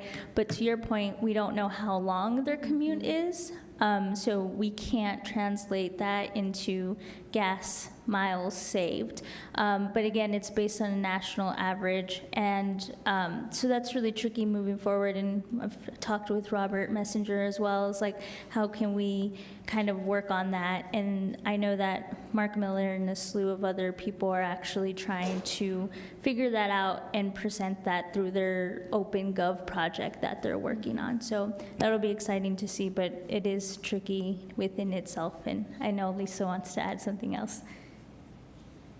One thing that is an option for us is to use, have a bike share program, and that way we would be able to see how the metric would increase, because all of that data is tracked. So that would be another way for us to be able to do it.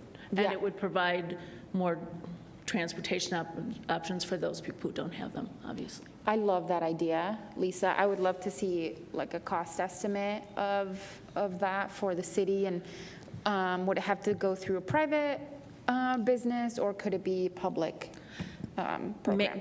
Mayor Pro Tem, Councilor Bencomo, we already created an ordinance to allow a business to come in and pay for the use of our streets and sidewalks, so it would cost us nothing.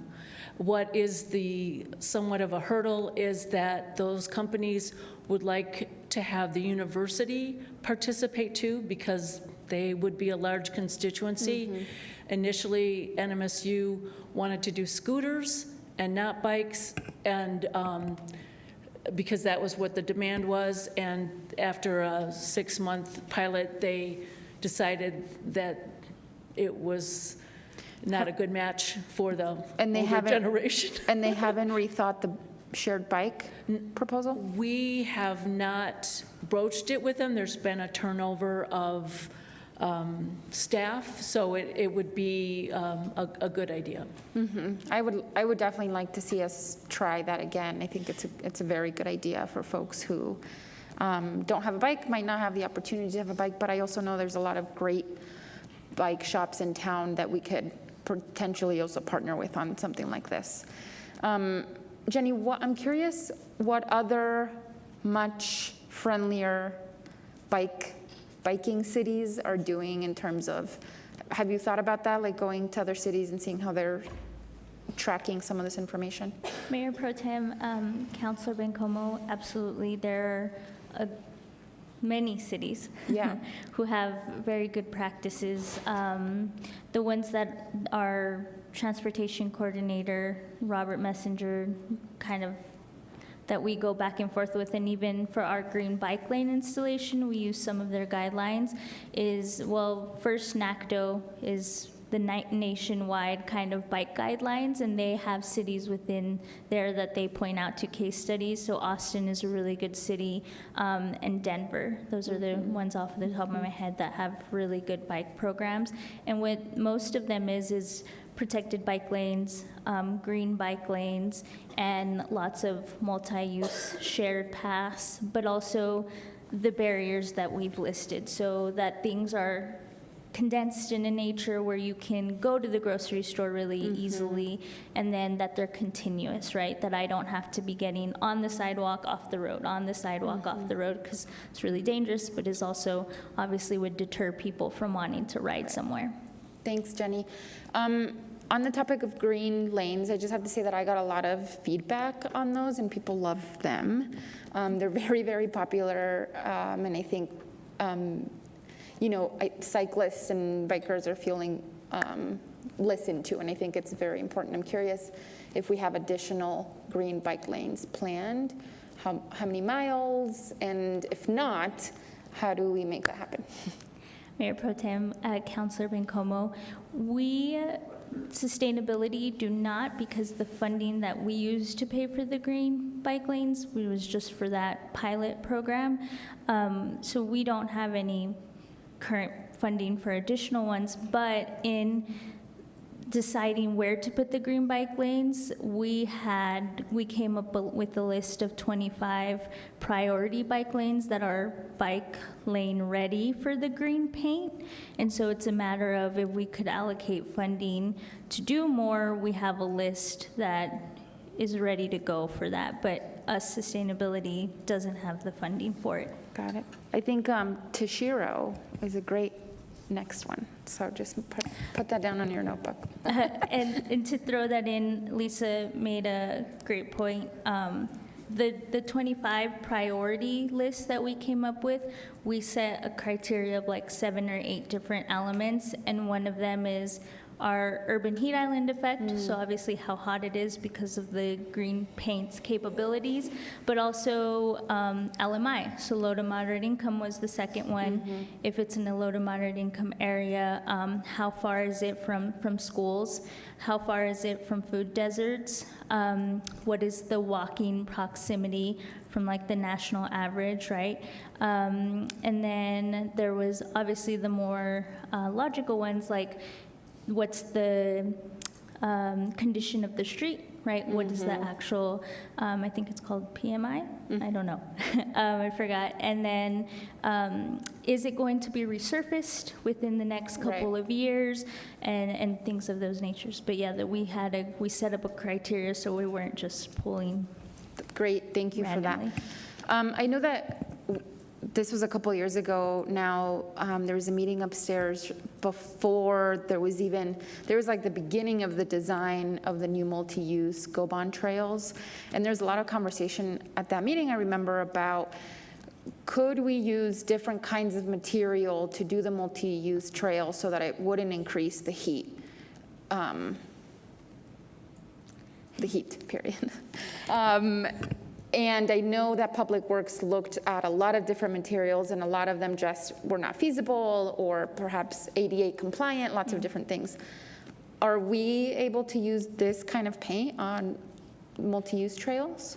Mayor Pro Tem, Councilor Bencomo, it depends what the trails are made out of. If it's asphalt, absolutely. If it's a combination of asphalt and concrete, they are just now working on a sealant for concrete, but it's not ready. And so if you were to use the asphalt sealant that we used on the concrete, it would actually make it hotter.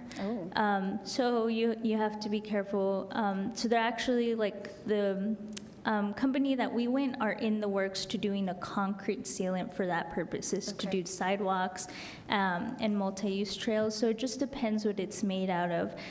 Some schools put it on their playground for the kids, but because it was concrete. And so it just depends what the makeup of it is. Okay, I guess that's a question for David, unless you know. I definitely don't know. And ASU, and so there's a lot of worries about, obviously, because it's a new technique, right, how well it does work. And ASU conducted a study specifically on the paint that we've bought, the company who used it, and they studied it for over a year, and that's where the 10 to 12 degree, they saw a reduction in surface temperature of 10 to 12 degrees. And their city is now allocating a specific budget to do cool roads.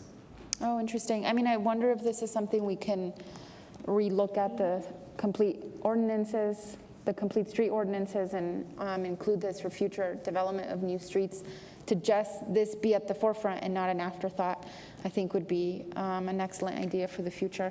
And then just my last question is for Josh, and forgive me, Josh, I could not hear your last name, so I'm just going to call you Josh.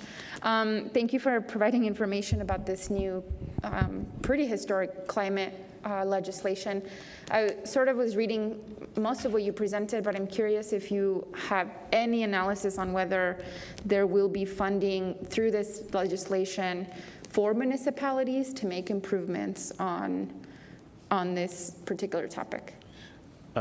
Mayor Pro Tem, Councilor Bencomo, are you talking about the Inflation Reduction Act? Yes. I would be lying to you if I said I did know the specifics of municipalities. It just came out yesterday, so I'm not surprised. Right. So I was only familiar with the upgrades to like personal homes Right. and vehicles, Cars. but do you have any?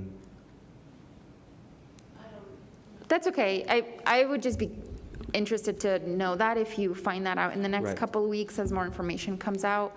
It's a pretty significant investment. So I would hope that there's funding that we could leverage for municipalities, so. Mayor Pro Tem, Councilor Bencomo, there is a host of funding that will also be augmenting certain grants that we already have. So some of it can be used for municipalities. The one thing that is most significant is that 40% of all funding has to go to the Justice 40 purpose, which is to help LMI communities. Great. Thank you all so much. Thanks, Mayor Pro Tem. Thank you, Councilor Bencomo. Councilor Curran. Thank you all for your presentation. I really appreciate hearing from you, and I'm excited to think about how we can keep working on these. I have a couple questions specifically. Well, first, I have to give some context.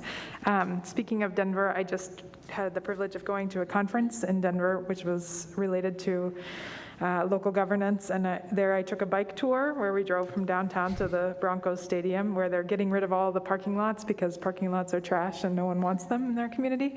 And so we rode on bikes, electric bikes, via bike share on green lanes.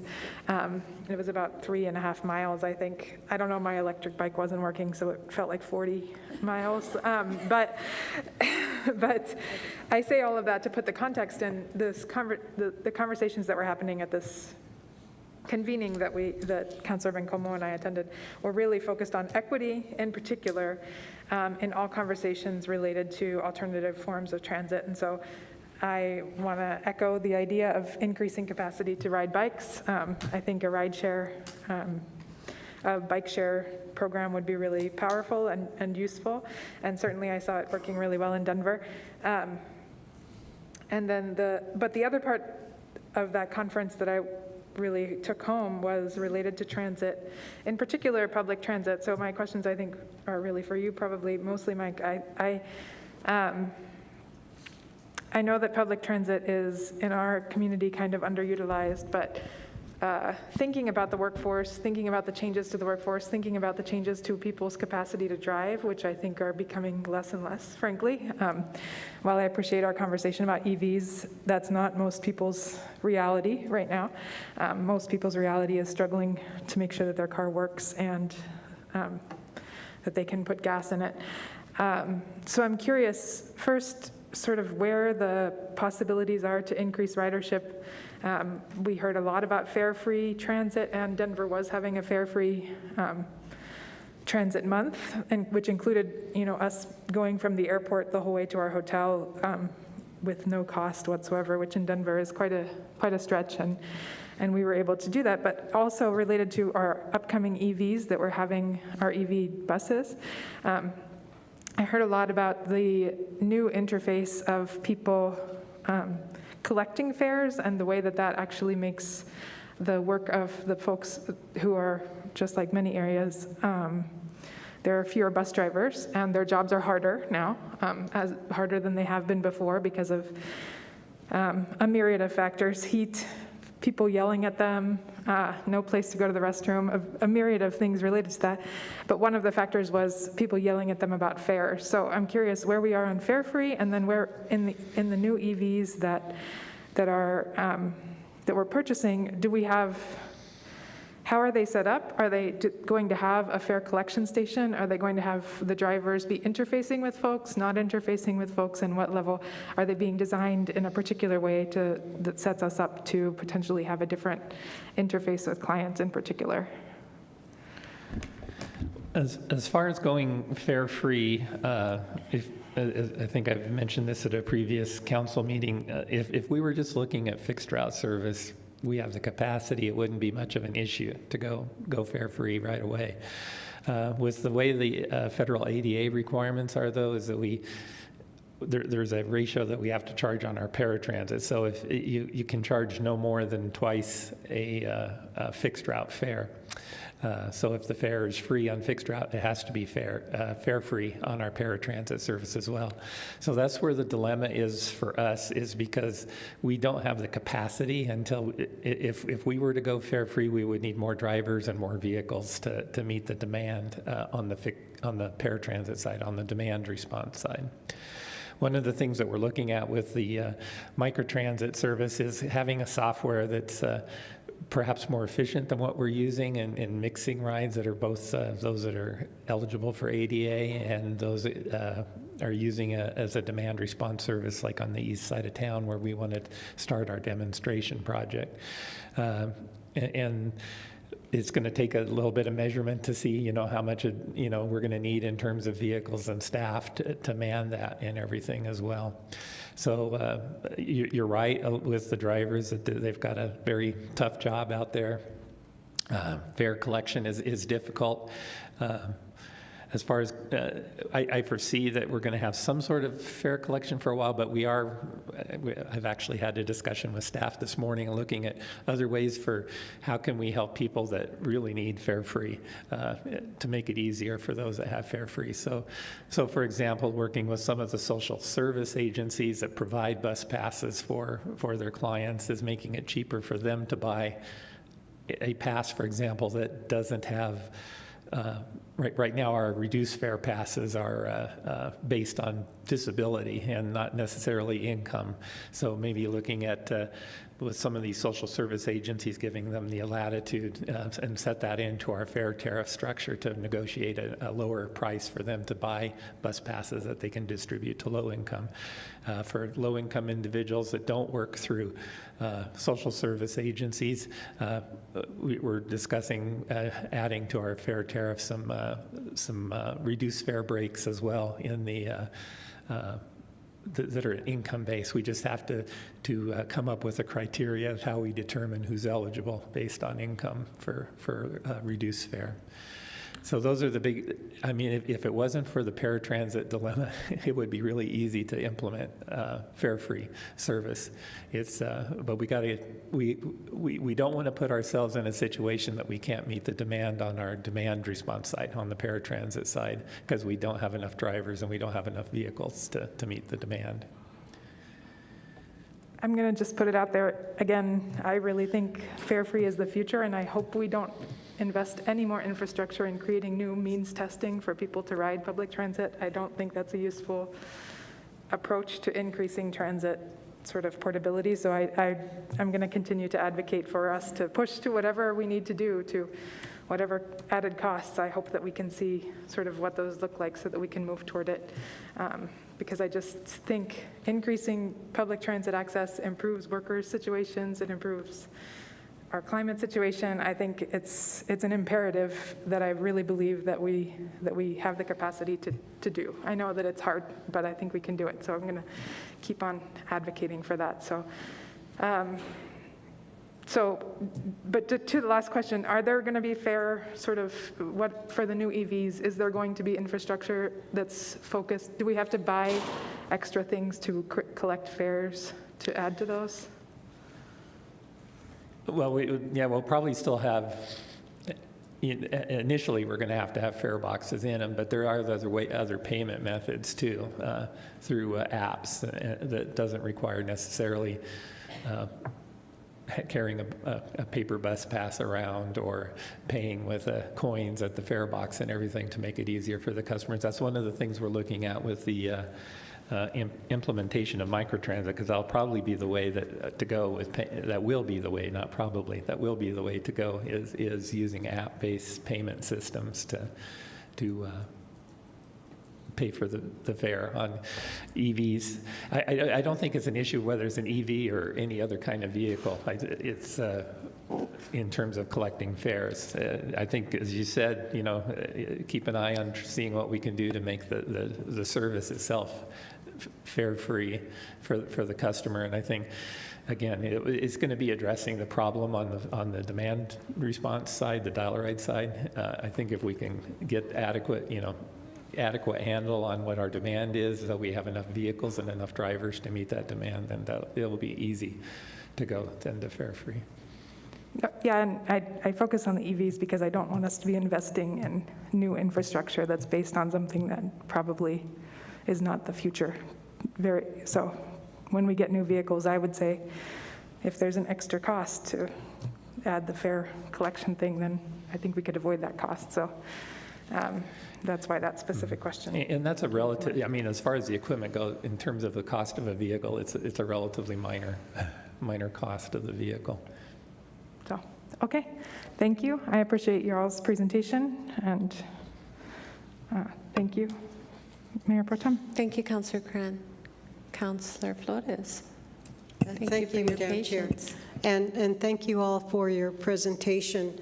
I'm looking at a global warming and all that's climate change and all the words that we use in connection with the environmental crisis we find ourselves in. But insofar as having EVs, I know I've been reticent to get one, and then the cost factor now is exorbitant. So,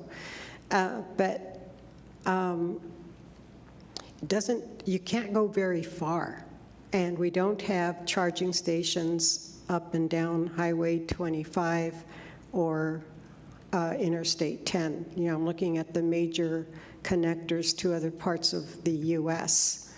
and Canada and Mexico. So I'm just wondering if the city is,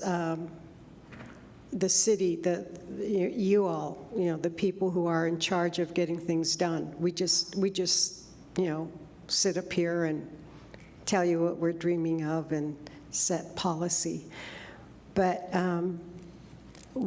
do you all attend national or international conferences where there is a real discussion about the possibility of having more charge stations throughout major roadways? And are there any incentives from the federal government to do this sort of stuff? It just seems that if we just drive around town, we're okay because of the charging. Everything I think the city is doing, by the way, and thank you for all of that work, is wonderful. But how do we, how can one travel to even Albuquerque or Tucson or Phoenix? I'm just wondering about that. And I have other questions too. Thank you, Lisa. Mayor Pro Tem, Councilor Flores, I think one of the experiences that I've had, I too am a wishful EV wannabe driver and hope to be there soon. But one thing I've discovered just by fielding people's questions like this, that there are actually more fast chargers than we're aware of. There's one in TRC, there's one in Socorro, there's several in Albuquerque, and several in Santa Fe. Just in terms of that corridor, and there's equally some in Deming and further. It isn't one at every corner for sure, but there are, right now, the governor has purchased many EV fast chargers and is planning on putting them along those major corridors that you described. There's also El Paso Electric has funding to support the upgrade of the grid and to offset the cost of the installation of the fast chargers. So there is more and more movement in that area. Could you go camping for, a weekend and feel good? Not yet. But one of the lessons I think that we all have learned here is that this stuff takes time. And I mean, we've been working on this for a year, trying to get all the data. We've gotten the information on the grid. We still have another 6 months before we're going to have the chargers installed. So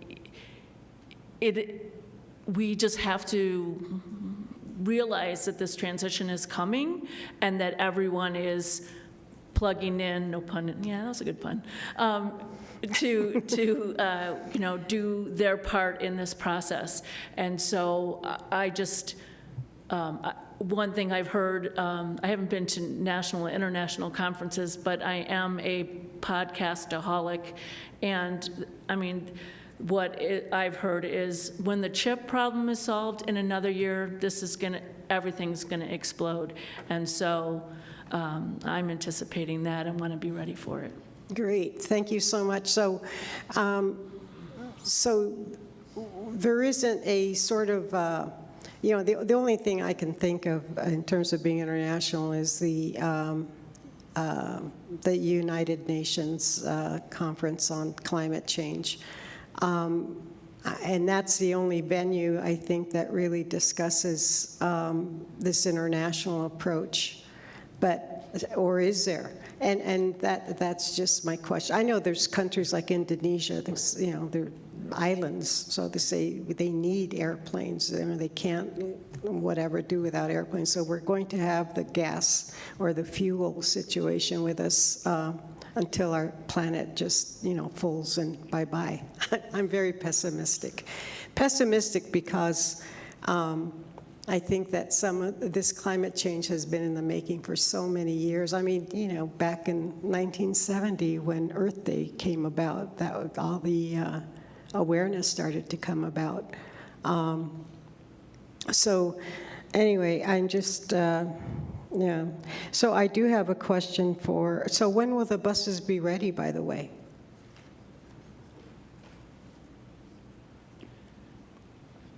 You say there's 5 have been ordered and 7 more possibly might be available? Yeah. Mayor Pro Tem and Councilor Flores, we're anticipating them to be delivered in April of 2023. They'll probably come one at a time during the month. And will our mechanics be trained by then to take care of them? Yep, that's what we want to do. We're going to actually have people come over, and we're also wanting to send some over to their Lancaster facility for training over there prior to the vehicles arriving here. And actually, the vehicles could be ready a little sooner, but part of it, we're also trying to coordinate the delivery of these vehicles with the completion of the construction of the charging station at the new transit operations and maintenance facility. Right. Because it would, it wouldn't be very good if that facility wasn't built when the buses come. Okay. So that's a meeting point. Yes, and thank you, Mr. Bartholomew. And then the next question I have is, has a city ever considered having trolleys? I know there's Tucson has this wonderful transportation system where people just hop on, hop off. And and this is something that comes up every time you present. I mean, I always bellyache about the routes. And I lived in San Francisco and Sacramento where you had no choice but, especially San Francisco, have no choice but to hop on. I mean, the trolleys now are just, tourist traps, but there's still a lot of public transportation, the old electric cars, But so has the city considered that, Mr. Bartholomew? And so far, and those could probably be electric too. And I know that, I'm thinking about having something down Lowman, which instead of, getting from the east side to the west side, again, have to go through University and then come back up. So has that ever been considered? We haven't really considered trolleys per se. I know our previous transit plan, we would like to improve the frequency of bus service along the Loma Amador corridor a little bit. Trolleys are really about the same price as a bus. If you're talking about a rubber-tired trolley, not with a track in the ground or anything, those are much more expensive, a lot more infrastructure issues. But we're really trying to focus on, with the resources we have, kind of improving the fixed routes we have with an overlay of the microtransit to improve the movement and the amount of time that you have to wait to get a bus or to get from point A to point B on the bus with a combination of those two systems. It's just that cities like Savannah, Georgia has a fantastic system also, where people hop on, hop off. So, and then my question for Josh, for Galvan is your last name, right? What's your last name? It's close enough. Gallivan. Oh, Gallivan. Yeah. Oh, so it's not Gallivan. Okay. So, so you said that New Mexico has the clean car state, but we don't follow it? I'm sorry? You said something about New Mexico being a clean car state, but that we don't follow it? No, Mayor Pro Tem, I misheard. Councilor Flores. Yeah, I'm not sure. I was talking about the New Mexico Clean Car Rule. Oh. I'm not sure where I said that, but. Oh. So, okay, then maybe I didn't hear correctly, so I'm really sorry about that. So anyway, again, there's no micro, macro type of planning in any of this. We're not linked up with anything else? No. We just... For what? Yeah, I apologize. I'm not the fountain of knowledge that I should be. Nobody is. Thank you. Mayor Pro Tem, Councilor Flores, the state is working, it has a working committee that is planning the distribution of chargers throughout the state on the corridors and then going out to the rural areas. So there is a concerted effort amongst different representatives. Oh, so that's what it was. Okay. Thank you, Lisa, and thank you, Josh, Mike, Jenny. Thank you very much. Thank you, Mayor Pro Tem. Thank you, Councilor Flores. Councilor Beta. Thank you, Mayor Pro Tem. Just a quick comment going back to the green bike lanes. You know, I just had a public meeting that we're going to do road repairs and a water line replacement on University Avenue.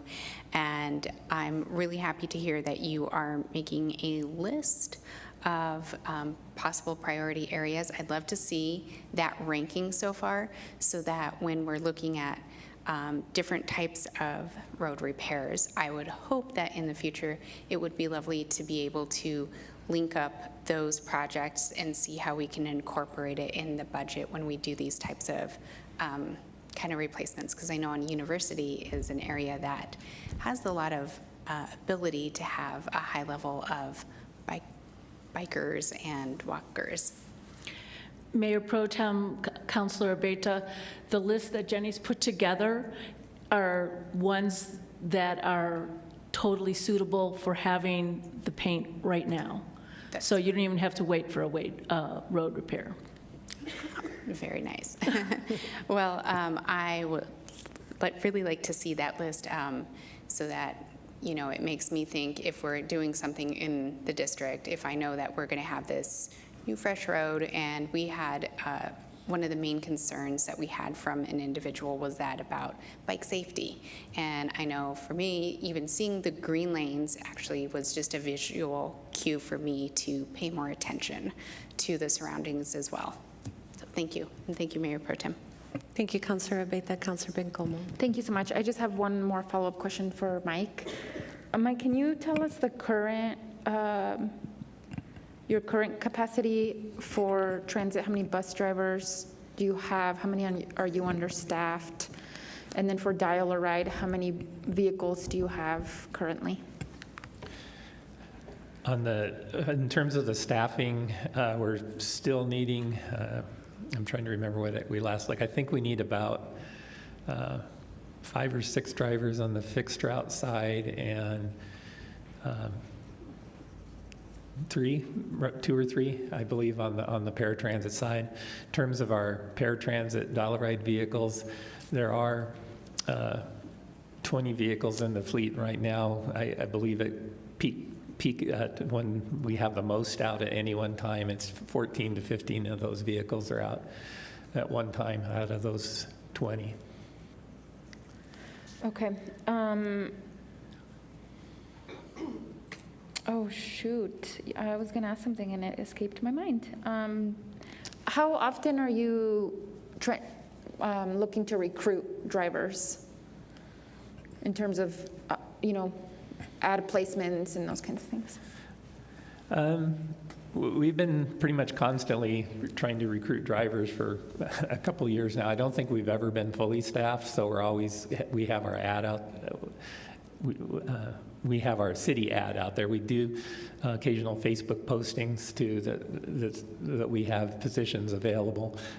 We don't really have an aggressive advertising campaign or anything for drivers yet, but it's pretty much ongoing all the time. There's always turnover.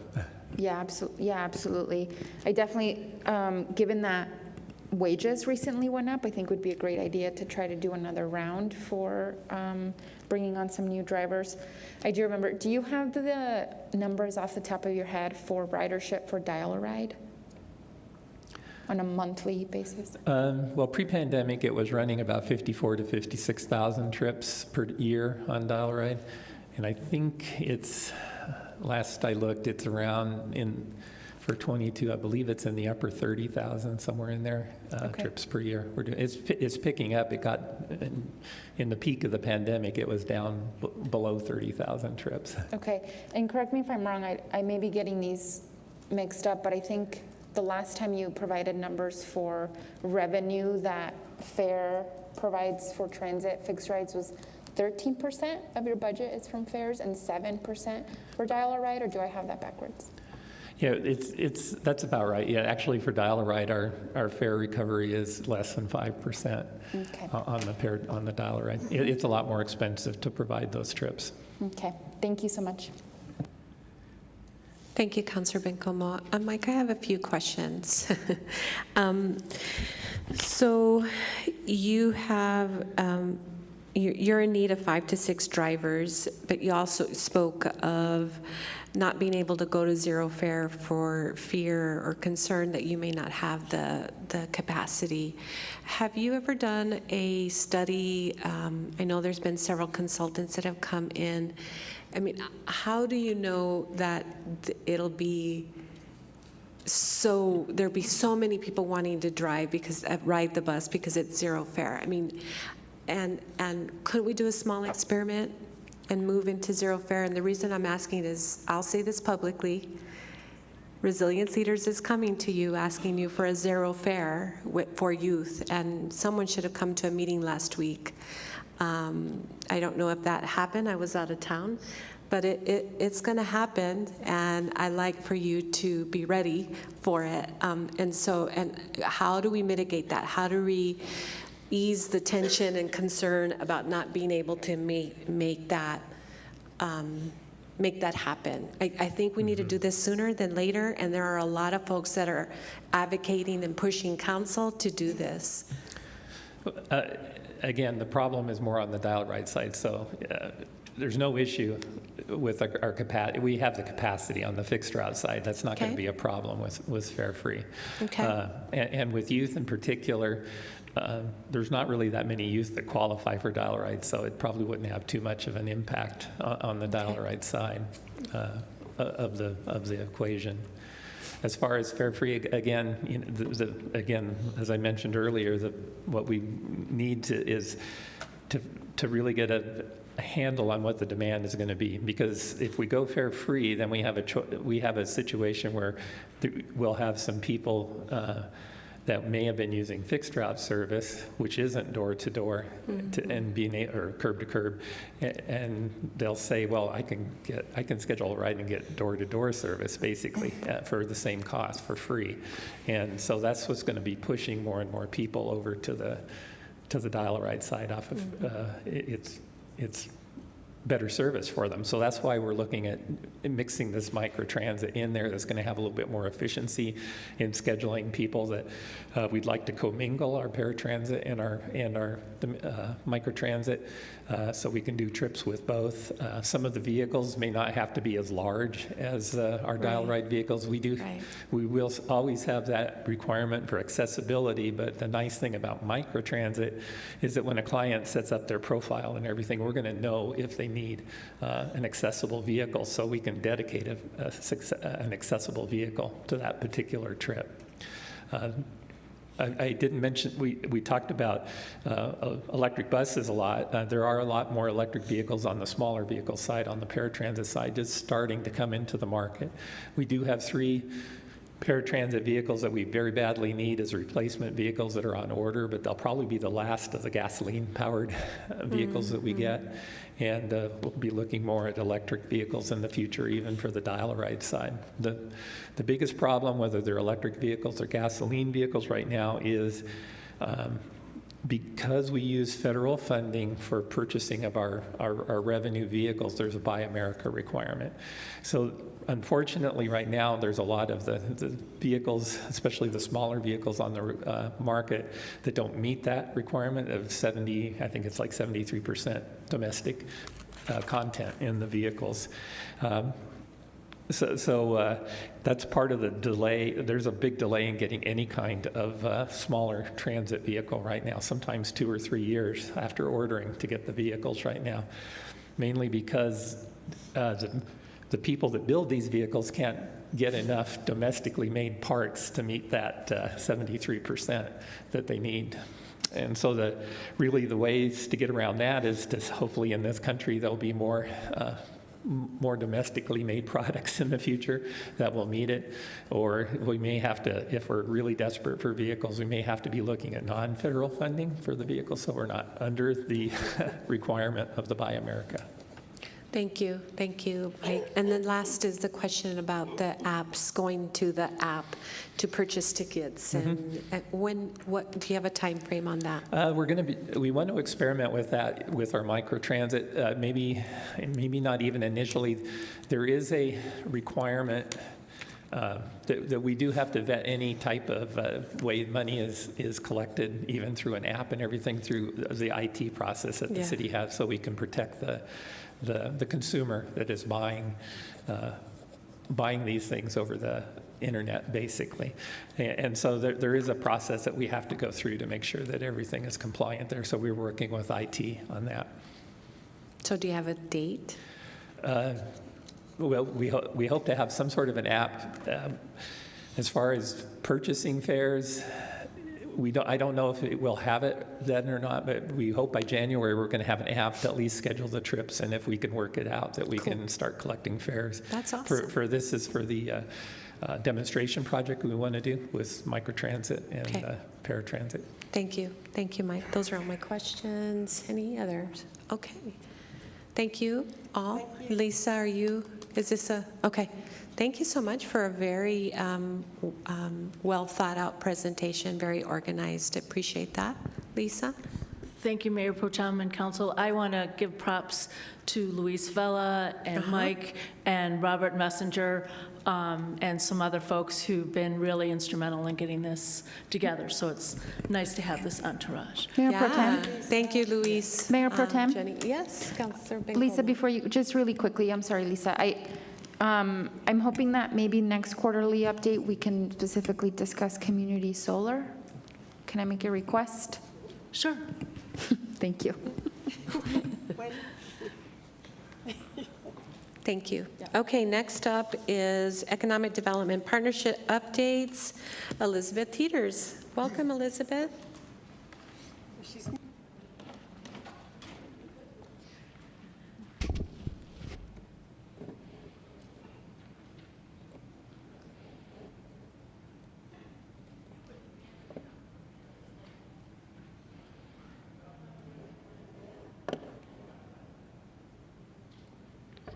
Okay.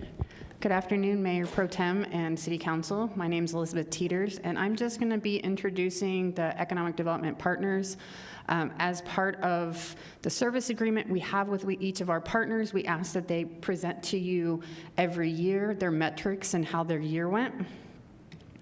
So we're going to start, we have 4 partners total, Film Las Cruces, Farmers and Crafts Market of Las Cruces, and the Downtown Las Cruces Partnership. We also have the Mesilla Valley Economic Development Alliance. Mr. Lopez couldn't be here today, so we've already scheduled for him to be presenting Movita's year-end on October 10th's work session. And with that, I'm going to turn it over to Mr. John Sepp for Film Las Cruces.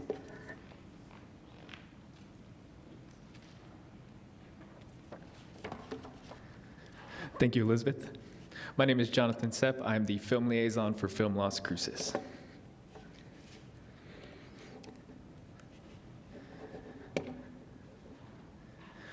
Film Las Cruces is a 501c3 nonprofit organization with a mission to promote and develop the film and entertainment arts industries in Doña Ana County and southern New Mexico.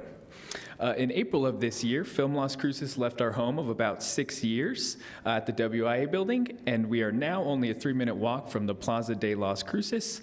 Our new office space can be found at 221 West Griggs. Film Las Cruces currently has 2 full-time staff members and 1 part-time employee and a flourishing internship program. During the last fiscal year, we have added 2 staff members and increased our intern capacity. Andrew Hata is a longtime independent filmmaker here in the Borderplex, and we are very lucky to have him as our associate film liaison. Julie Thompson specializes in nonprofit accounting, office management, and swag bags, and is our director of operations. The efforts of Film Las Cruces are championed through our volunteer board of directors, led by New Mexico State Senator Jeff Steinborn and Arts Department Chair of Doña Ana Community College, Matt Burns. Our board of directors meet the 2nd Wednesday of every month at 6 p.m., and these meetings are open to the public. We encourage anyone with an interest in our mission to attend. Las Cruces experienced record growth in all sectors of film and television production activity in fiscal year 2022. From $70,000 short films to $70 million feature films, Film Las Cruces continues to provide the highest level of support and film liaison services to productions looking at our area and filming in our area. We will dive deeper into the economic impact statistics throughout the presentation. Throughout our service agreement with the City of Las Cruces, there are 5 key areas that we focus on. This is the development, execution, and implementation of a promotional program, handling film permits, local film workforce development, listing of all support services available for film productions, and site location within the City of Las Cruces. This dashboard shows the metrics set out by our service agreement and where we landed on June 30th. The production permit bar is incorrect and should display a 266% increase in our annual target. Part of our service agreement asks that we maintain an equal or greater amount of funding from outside the City of Las Cruces. For fiscal year 2022, we were able to match 80% of those funds. Conforming to our reporting requirements within the service agreement, we submitted a workable plan to achieve this goal and have succeeded for the upcoming fiscal year 2023. With that, I'm very excited to dive into these statistics with you. So for fiscal year 2022, the City of Las Cruces saw over 10,000 worker days, 325 production days, and a direct spend of $7.9 million. Film Las Cruces continues to, I apologize, wrong slide. Let me go back.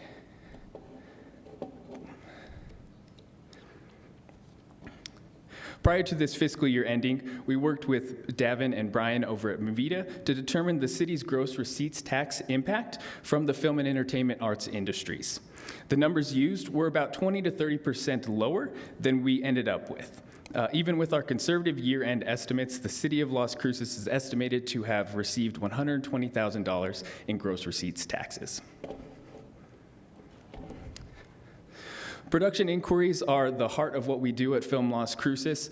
This is how we get productions interested in filming in our area, get some of our crew and vendors into the industry and working and providing their services or goods. And then, of course, once we get them attracted to Las Cruces, they come down for location scouts. Throughout the year, we sent out 73 location packages, 79 crew information resources, and 48 vendor information, and had 28 location scouts. Film Las Cruces continues to maintain a thriving social media and web presence. Through 182 posts, we manage close to 500,000 reach. Our Facebook has been uniquely helpful sourcing goods, services, and talent locally, oftentimes finding what a production is looking for within an hour. Our website was visited 149,000 times throughout the year. And the Facebook post I chose to highlight was because of the type of opportunities this industry brings. This one particular job posting paid $1,000 to a local kid to act for less than 6 hours with no previous acting experience required. Our office coordinated 32 filming permits for productions filming in the city of Las Cruces. Film permit requests often have many layers and require multiple city departments to provide input. We would not be able to provide such a high-quality film permitting process without the support of city leadership. There are countless city staff that go above and beyond to assist with our efforts, but I'd especially like to thank Danya Soto. This type of governmental support is a major reason why we are seeing this level of production activity, as well as producers coming back with more projects after experiencing what it is like to film in Las Cruces. We continue to work with a wide variety of educational programs throughout the city of Las Cruces, the Film Technicians Training Program over at Doña Ana Community College, Creative Media Technologies Department at the Community College, Creative Media Institute in Mexico State University, The Bridge, LCPS, and many of the charter schools in Las Cruces and Doña Ana County. And then, of course, I mentioned our burgeoning internship program. And currently, there are about 297 Las Cruces residents in our crew directory. And on the slide to the right, I was able to capture about 3 CMI students that were able to work as background extras on the feature film Chupa.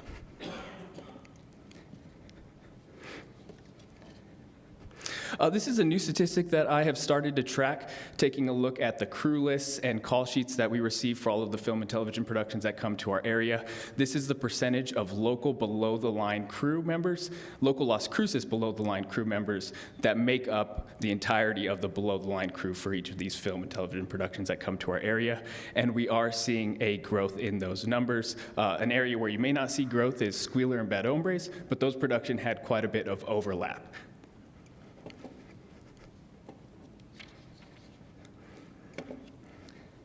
Film Las Cruces continues to advocate for our local film workforce in a variety of ways. This includes monthly workshops, advocating for a southern arm of the Next Gen Media Academy, maintaining support and assistance to the Creative Campus Steering Team, working alongside IATSE Local 480 on local union crew growth, participation in the Department of Defense Skill Bridge program, and a monthly filmmakers hangout called The Wrap. Andrew Hada hosts monthly online workshops with topics like how to get your first day on a film set, navigating insurance as a film crew worker. The topics we focus on each month are collaboration between our office and local filmmakers. They tell us what they want to learn about, and Andrew works through his connections and mine to bring these workshops to fruition. The Wrap is a new monthly filmmakers hangout that started in collaboration between the Rio Grande Theater and Film Las Cruces. This is an opportunity for our local filmmakers to showcase whatever they're creating, whether it's music videos, commercials, documentaries, broadcast pieces. We invite anyone in the city of Las Cruces or Doña Ana County to come share their work at the Rio Grande Theater, and these are monthly screenings that we will continue to work with the Rio Grande Theater on. One interesting portion of the Wrap that we have included and will continue to include is a town hall style forum. So for the first 30 minutes of this event, we invite anybody from the community, filmmaker or not, to come and ask the film office questions. So that is something that anybody can come do from 6:30 to 7, and then if they would like to stick around, they can watch some of the awesome content that our locals are creating.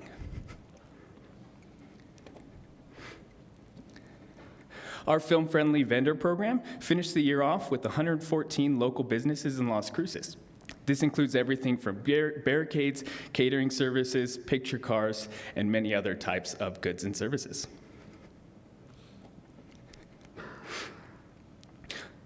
Our location database currently contains 629 locations and is the leading driver in garnering interest from prospective productions.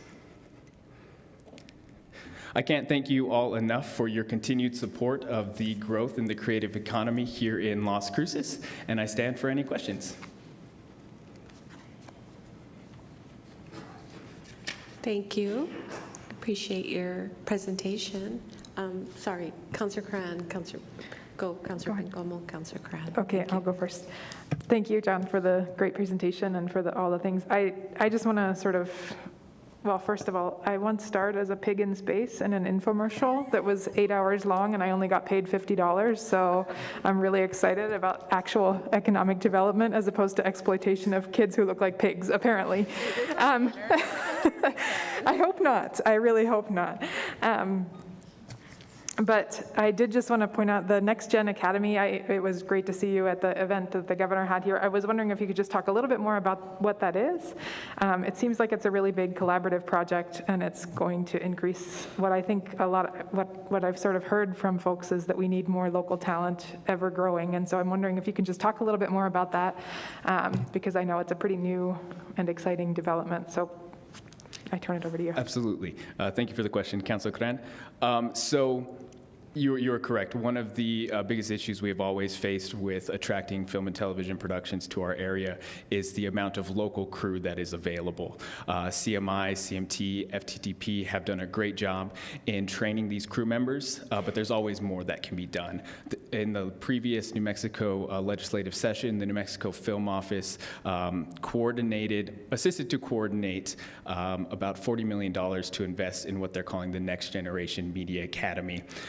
Thankful to our board of directors and State Senator Jeff Steinborn that assisted us in getting involved in those conversations and convincing them to create a southern version of this initiative. And in all of these different kind of conversations that we have with the Creative Campus and what's going on currently with Doña Ana Community College, they've been able to work on a joint agreement to have some type of facilities that are next to each other at the Creative Campus on the Arrowhead Center at New Mexico State University. I think that's as much as I can speak to at the moment as what that will look like, but one of the exciting pieces of the Next Gen Media Academy South will be the bilingual training focus. That's awesome. Thank you so much. That's really exciting. Thanks, John.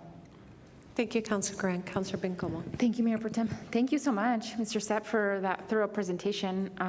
There's been a lot of great news statewide in the film industry, so it's really great to be experiencing that similar thing here in Las Cruces. I certainly hope to see Stranger Things on the list next year or something. Me too. I do have two questions for you that you did not touch on, and one of them I had emailed you briefly about before, and I'm curious if you have any update on how you all at Film Las Cruces are thinking about better coordinating with local businesses and residents in areas where filming is taking place. I don't remember at this point when it was, but I had a business owner on Madrid contact me about the street being shut down and there was no access for people to get into her business for quite some time. And so I'm just curious, as you know, we begin to grow, and how we better navigate those kinds of circumstances, right, so that we don't negatively impact the folks in the area while we're experiencing such good things. So I'm curious if you all have given any thought to that. Absolutely, and one of the things that came out of that conversation was specifically adding that first 30 minutes to the monthly meetings over at the Rio Grande Theater to allow for these type of conversations to happen in a public forum. In addition to that, I'm using downtown Las Cruces kind of as not necessarily a playground, but a way to flesh out some of the best ideas to get some of that information out. So we're working with Downtown Las Cruces Partnership, Chris Favor, various other community members who have email lists to start getting this information about the potential use of those areas and how to stay up to date with all of the different changes. So recently there was a potential to film in downtown Las Cruces, road closures, and so I'd gotten that potential request, and within an hour I had notified all of the various people who have these email lists that can share it out to the public and to the people and businesses that would be affected.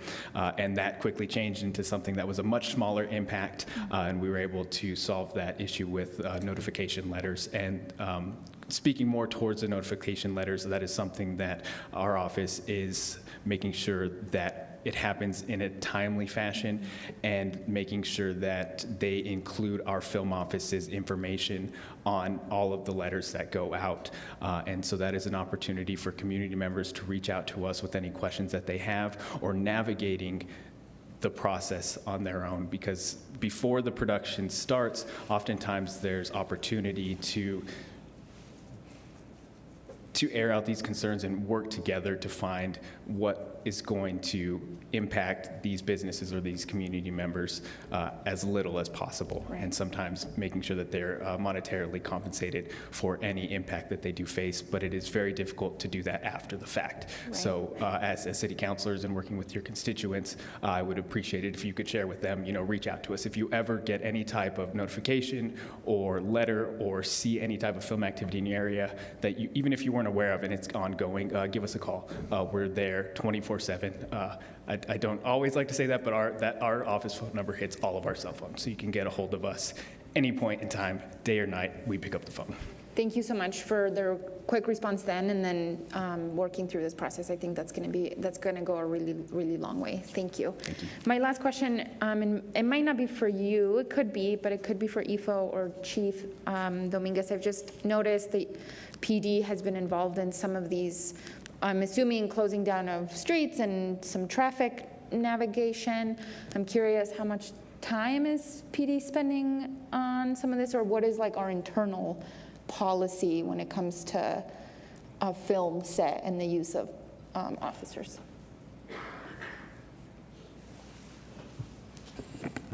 Mayor Pro Tem, Councilman Como, most of the officers that work these movie sets are doing it as an outside employment. Okay. So they're being paid individually by the movie production company. Got it. That's super helpful. Thank you so much. Thank you. Councilor Graham, Councilor Flores? Thank you so much. Thanks for this great presentation. And I guess more of a comment, but also probably a little bit of a question. I'm really happy to see how much we've improved on our local talent being used, because I believe when myself and Councilor Curran first came on, we went over to, was it Chupa? Yeah, we got to go over and hang out behind the scenes. And I believe even at that time, just a few months ago, it was still a kind of northern New Mexico heavy workforce. And we were talking about how much we were committed to bringing more southern New Mexicans into the fold. So it seems like progress has really picked up on that recently. What are we doing right? So I think I've said this last year, it's continuing to do what we're doing. Continue to spend as much time as we possibly can staying involved in these conversations with the decision makers. So the people who are doing the hiring, Andrew and I are very active in our communications with the producers, with the department heads, all of these different people hiring, and making sure that they are aware of the resources that we have to plug them into our local talent. So that is absolutely a key driver in seeing some of those percentages increase in the amount of Las Cruces talent as compared to northern New Mexico or outside of the state of New Mexico.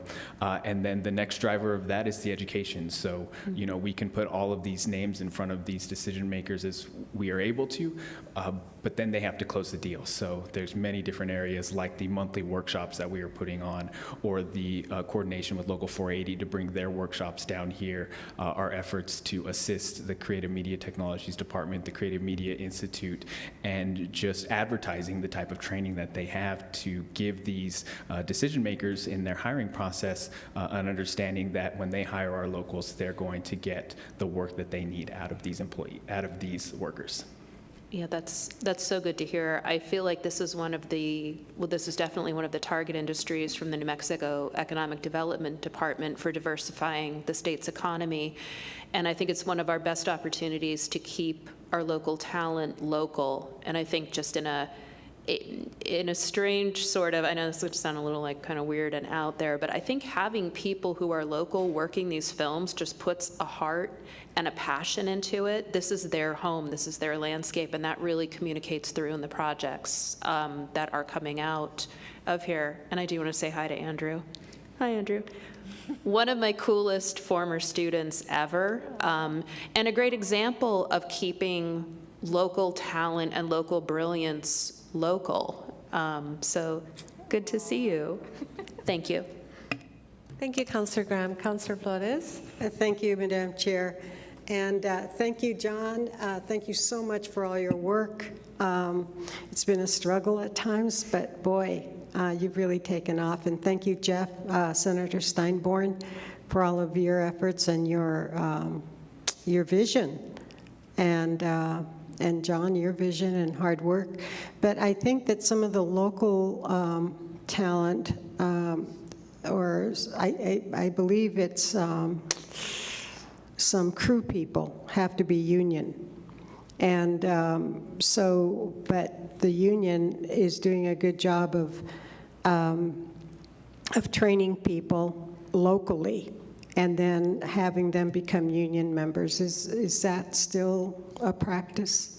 Absolutely. So I believe what you're talking about is the process from what they call the overflow list into getting those union days to be able to apply for union membership. So it's another one of those chicken or the egg things. How do you get union days to be able to join the union? For the Local 480 specifically, you need 30 union days to be able to ask to join the union, and the overflow list is part of that process. And one of the things that I'm noticing within the Local 480 union membership is a greater allowance of accessing that overflow list when they are in southern New Mexico. Great, thank you so much. And again, can't thank you enough for all your work. I know it's been challenging at times, but the fruits are definitely the result of all your work. So thank you, Councilor Flores, you. but we're not done yet. No? What? Oh, I was saying, well, we're not done yet. Oh, no. That wasn't my implication at all. I'm sorry if that's what I implied. But I just want to thank you for your continuing work, and thank you again, Senator Steinborn. Thank you, Madam Chair.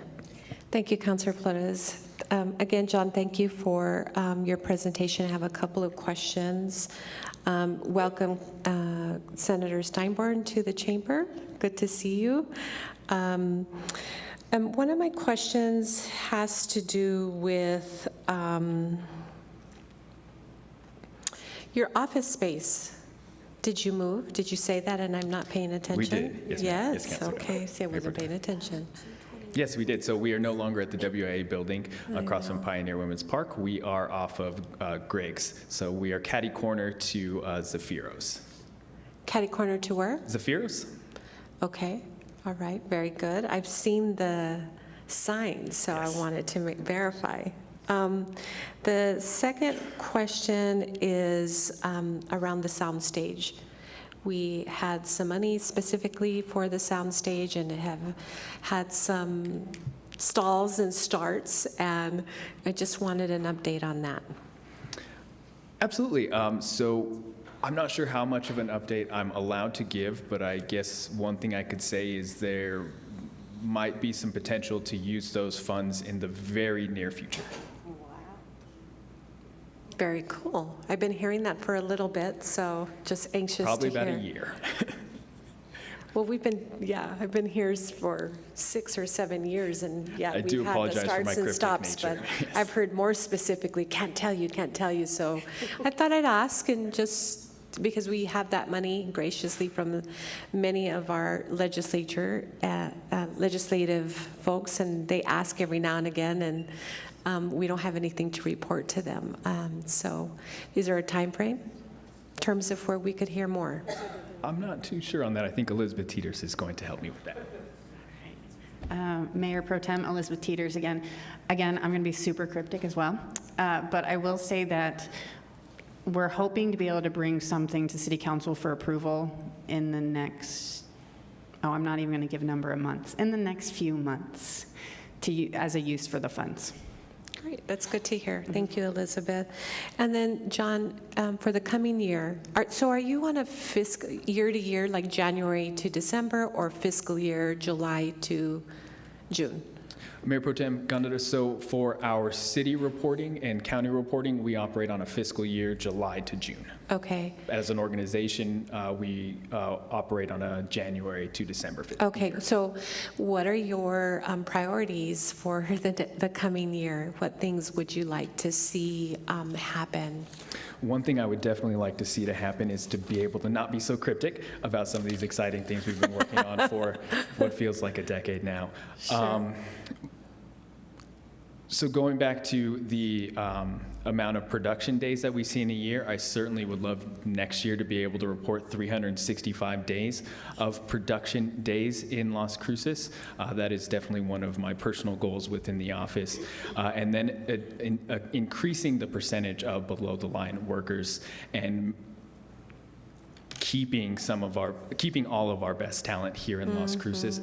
And then, of course, attracting some back. CMI, CMT, for many years has produced some of the best talent in the film and entertainment arts industries that New Mexico sees. And even in addition to that, there's a county initiative that we're working on, and we're trying to steal some of the El Paso crew members to Sunland Park, Santa Teresa, and thinking of other ways to increase our crew capacity. We're already seeing some of that. We've seen a couple crew members move to Sunland Park, those that want to be close to their families in El Paso, but become a New Mexico resident so that they have a certain level of hireability when productions do come to our area.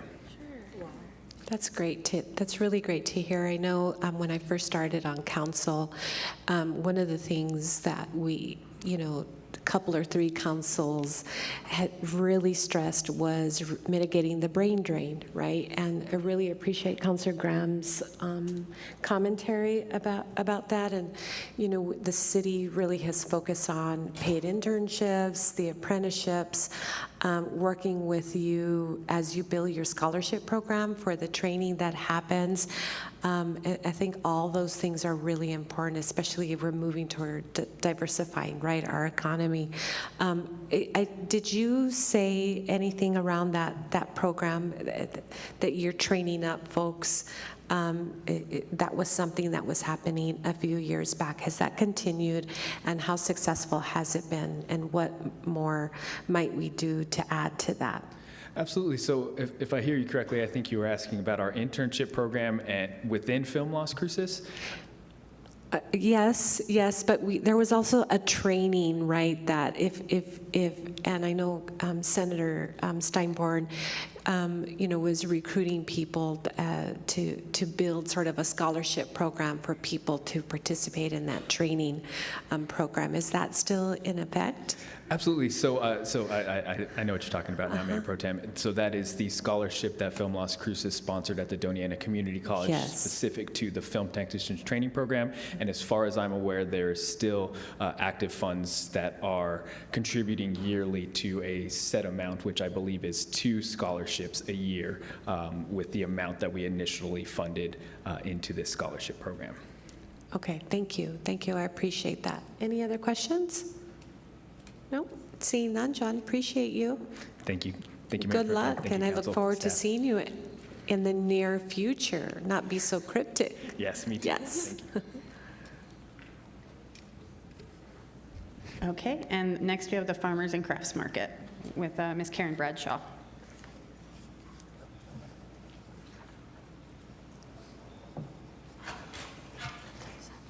Let's see if I can figure this out. Good afternoon. My name is Karen Bradshaw, and I am the manager for the Farmers and Crafts Market of Las Cruces. Now, Elizabeth, you want to show me how to do this? This is. Perfect, thank you. All right, the market at this time has 159 permanent vendors, 108 temporary vendors. We have 58 musicians, of which 15 of them are under the age of 18. We have multiple nonprofits that rotate through the market monthly. Animal Services Center for the Mesilla Valley has returned to having their adoptions at the market again, and they recently had a microchip clinic. Our vendor numbers are back up to pre-COVID capacity. And with the passage of the New Mexico Homemade Food Act last year, that has helped us bring in more baked good vendors. We are bringing in more farmers and crafters as well. Let's see. Our advertising budget has increased. We are still continuing to distribute the rack cards. We have 2 Facebook pages, one for our vendors and one for the market itself, as well as Instagram and a website. We were using Adams Radio to promote weekly. We have switched to Bravo Mike, but we are constantly using radio. KTAL LP 101.5, the Las Cruces Community Radio, has been started broadcasting weekly at our Saturday morning markets back in March. They did decide to take the summer off, but they will be back in September. And they broadcast for an hour on the corner of Las Cruces and Main Street. And they provide information about events happening downtown, local musicians. They promote the market itself as well as the downtown merchants. And it's been a lot of fun to have them, to add them to our repertoire. Obviously, the bulletin's best. We were #1 in 6 categories. Second in 2, and the runner-up in 2. We continue to do the SNAP EBT Double Up Food Buck program through the state of New Mexico. And our numbers, as you can see, have increased again this year. And we are continuing to push the program. WIC is coming down from the ladies with the Human Services. They have set up a table with us every Saturday right now, and actually will process people right there on site to get them onto the WIC program as long as they are signed up with them. There is a special program that we're doing right now that we were chosen by NMFMA, the National New Mexico Farmers Market Association. We are a double up, double down community, and the state has a special program through a special grant where anyone who uses their SNAP EBT benefits at the farmers market, it automatically gets doubled for free through a grant with the state of New Mexico. So if someone wants to use $20 of benefits off their card, we automatically will double it, and they will then receive $40 to spend and use at the market to buy fresh produce and baked goods, meat. We have multiple vendors that qualify for this program, so there's a lot of selection for them to use their benefits there. But as a double up, double down community, right now there's a promotion going around. Our office manager, Miss Amanda, has been putting out $5 coupons. They've been provided to the senior centers, to the food pantries, to the libraries, and the little library pantries and stuff. And we've just been pushing them around the entire city, and people can come and they get that $5 coupon, and any of the farmers will redeem it for fresh fruit and vegetables. And it's just to try to push and get people to understand that they can use their benefits at the farmers market to get access to fresh local produce. And then that's it. Questions? Thank you so much. I appreciate you for being here and for your presentation. Councilor Flores? Thank you so much, Ms. Bradshaw. I just have a question that might be irritating. Well, I think I'm irritating a lot of people most of the time anyway. So I'm just wondering how is the say GRT tracked, and how are the sales tracked, especially when it's a cash purchase or sale?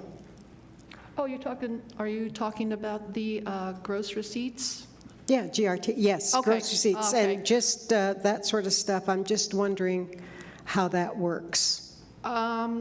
Well, our vendors are actually individual businesses, so that's not our area. We do not track that type of thing.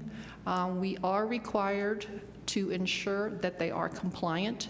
Once a year, they are required to provide proof of compliance with the state of New Mexico and that they have been paying their gross receipts. And so you say it's not really your area, but then they have to show proof of compliance. So Correct. how do those two meet? I would actually have to, all right, I guess the easiest way to explain it is New Mexico TAP has, if you go to their first page and scroll down, there's a thing for businesses. And you have the ability to check your business tax ID number status. And our vendors, and we help our vendors, there's a lot of them that need help sometimes doing this because this is paying your grocery receipts, how this works. Especially new vendors, they don't realize that they are required, if they don't have sales, they're still required to report gross receipts based on whether they're a monthly, a quarterly, or a semi-annually. But you can check your status with the state through this one section in the New Mexico TAP.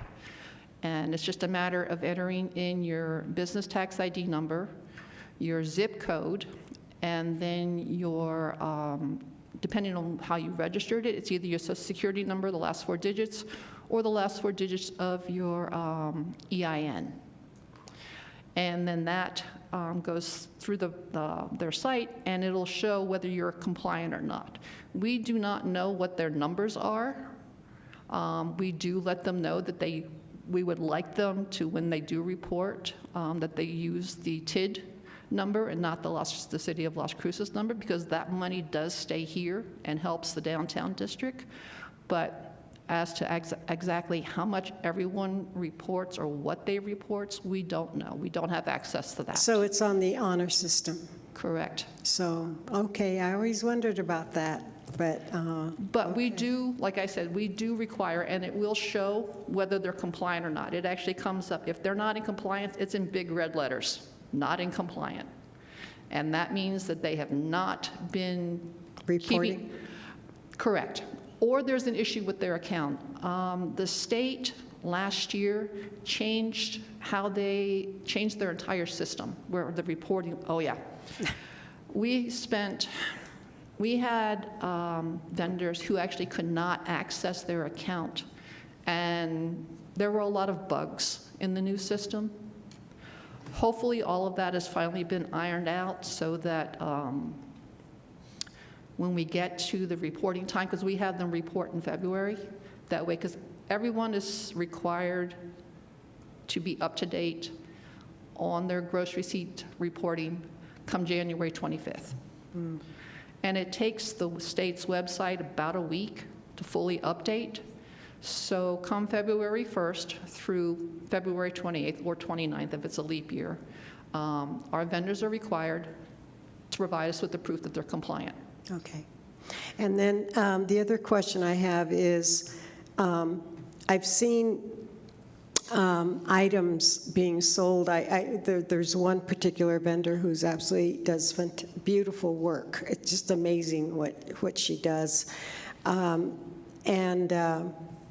I just happened to ask her, this is amazing. You do all of this? And she said, I do. And her husband was there, and he said, yep, she does that. And she went on to describe how she does this work. She said, by the by, that there are vendors that aren't entirely truthful about, because my understanding, her understanding is that everything at farmers market is produced by the vendor. And she mentioned, I wasn't asking, but she just mentioned. Sorry, I'm so sorry. She mentioned that, dang. No, it's okay, I'm used to it. What you are saying I am, is I'm that, used to it. Yeah, you're But saying no, that this but vendor is implying that someone is not someone making. is not really making or producing the items that they're selling. So is there any, and that is the premise of the farmer's market, that Correct. the person who's selling is creating or growing or Correct. all that. And no, ma'am. All of our vendors are required to provide proof that they do make it. So we actually have photos on file. And if there is any questions raised concerning the process or whether they're not making it or not, then they are required to submit to a site check. So they actually have to prove if questions come up and they cannot provide us with the necessary proof that we request, then we will actually schedule a site check where we go to their home, their workshop, and they have to show us that, yeah, we do make it, we do grow it. Great. Thank you so much, Ms. Bradshaw. Thank you, You're Madam welcome. Chair. Thank you, Councilor Flores. Councilor Abeyta.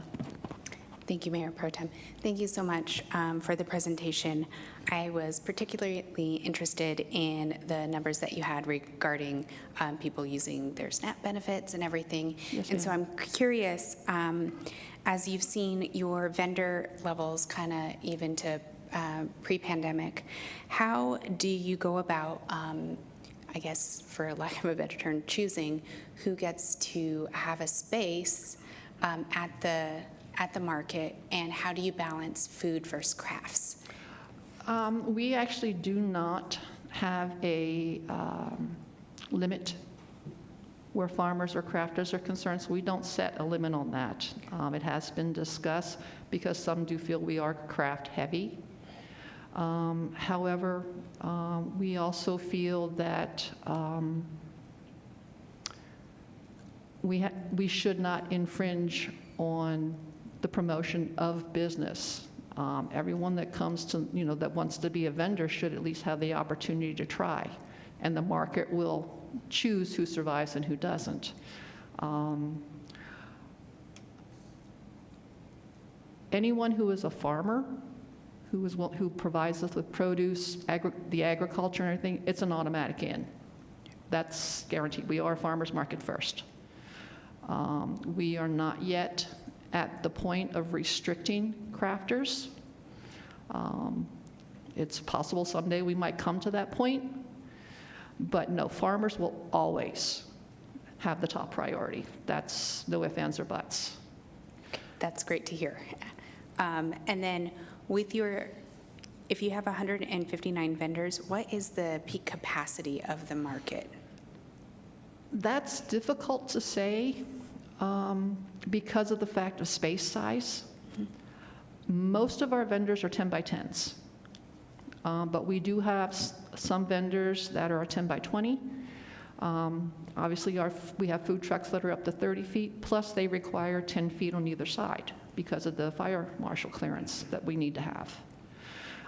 So it's difficult to say what full capacity would be. We do have areas we have not yet gone into and utilized. Rough estimate, I mean, we have 159 permanents, but I still have almost an entire block that hasn't been claimed. The South 200 block where the New America School is. I only have 3 permanent vendors assigned there. However, I have a lot of temps that use that area, but we still have room. Okay, great, thank you. And then I guess just a comment, but whenever I'm asked about what's there to do in Las Cruces, the farmer's market is the first thing that I usually tell them. I said, are you coming on a Saturday? Go to the farmer's market. And I know it's highly regarded. Obviously, you've had a lot of awards about it, but it is a great event to go to as well, not only for locals, but for those visiting our city. So thank you. Thank you, Mayor Pro appreciate Tem. it. Thank you, Councilor Abeyta. I agree. It's such a wonderful place. There's always so many people. It's really lovely to see.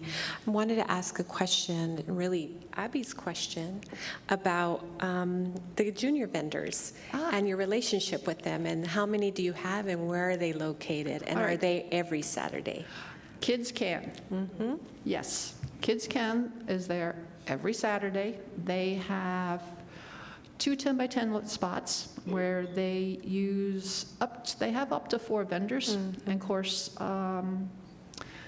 they rotate their vendors as to who comes. I think they can come once a month, if I can remember correctly. And I actually will be receiving this week more applications from them, and there will be an orientation for more junior vendors next week. Lovely. Thank you so much for doing that. It's so awesome to see them. They're such great entrepreneurs and know their craft and can speak to it, very, very easily. And it actually has made it easier for the young ones to join the market, because the state does kind of prohibit, if you're not 16, you can't get a business tax ID number. Yeah. So it makes it, and some parents just don't want to be bothered with that. So doing this through Kids Can, it helps the kids come in, they get to do their art, make some money. So it's nice. Yeah, it's good to have. It's really near and dear to me, and when asked to judge, I always say yes. During that, they have a time once a year where you're able to judge and give feedback about their product and their presentation, and so I go often, and it's really amazing to see those kids, and I've been able to do it year after year, and you just see the improvement. And it's nice. It's really nice to see. So thank you for doing that. Appreciate you very much. Any other questions? Okay, seeing none. Thank you. Thank you. Thank you. Okay, and last we have Jennifer Kozlowski.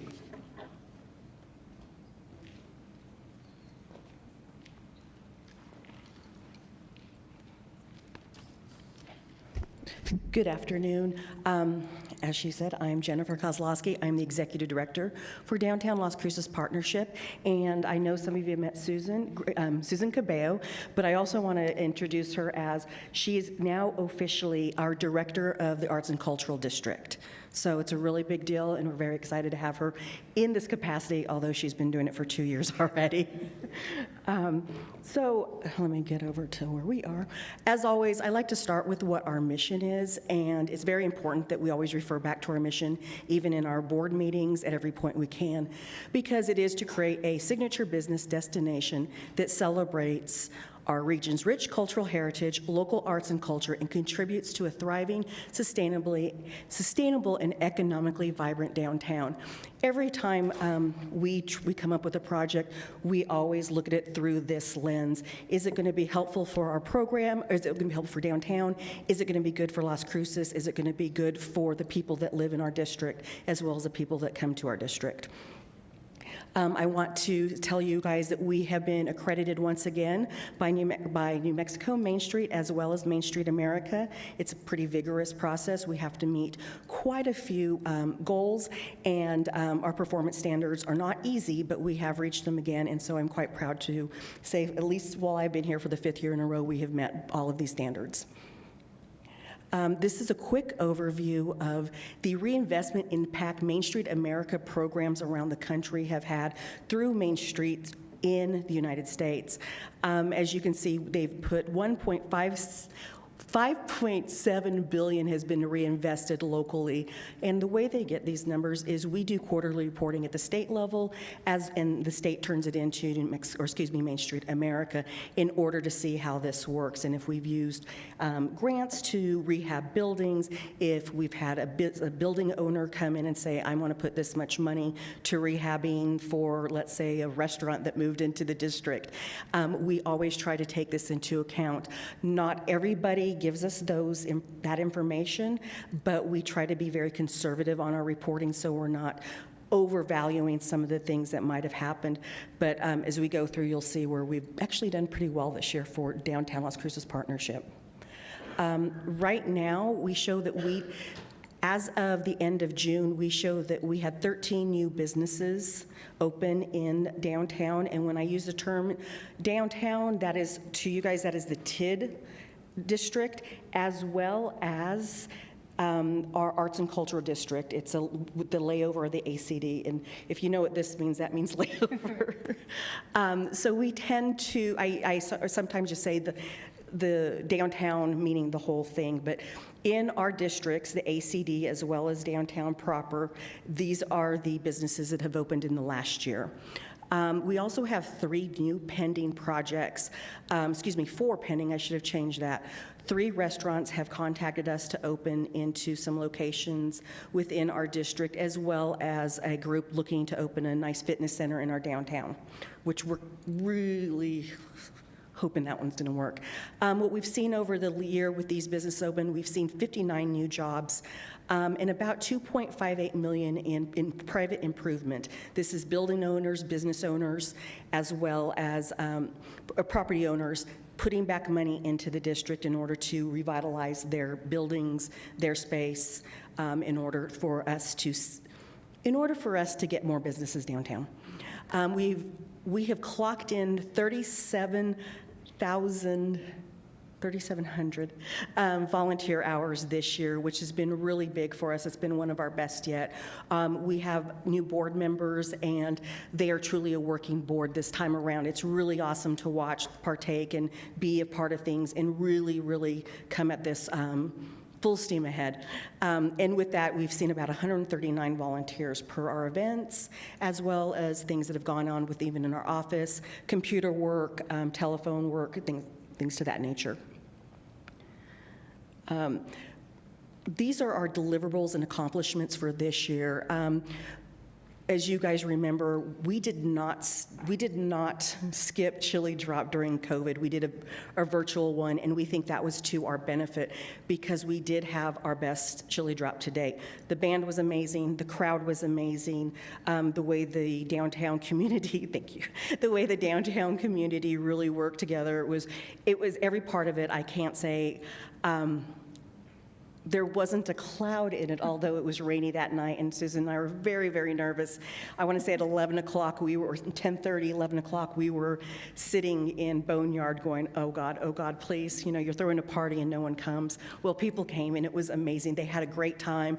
Again, I think it was our best to date. According to the newspaper, approximately 4,000 event goers. At that point, we didn't have a way to track it. Now with the SUFA data that's coming back, we should be able to track this better with the amount of people that come to our events.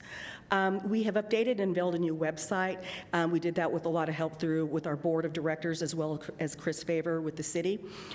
We provided the district with technical assistance, grant resources, and other economic incentive opportunities. One of the big things we do every year is we distribute an annual survey.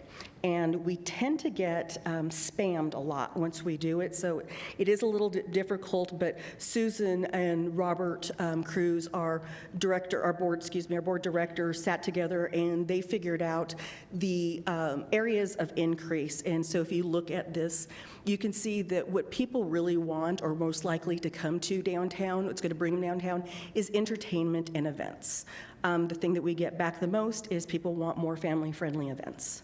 And so to me, that explains that we need to figure out different ways that we can utilize the plaza in more beneficial to families as a whole, instead of just events at bars where people could come on down for certain events, certain party-type holidays. Anything you want to?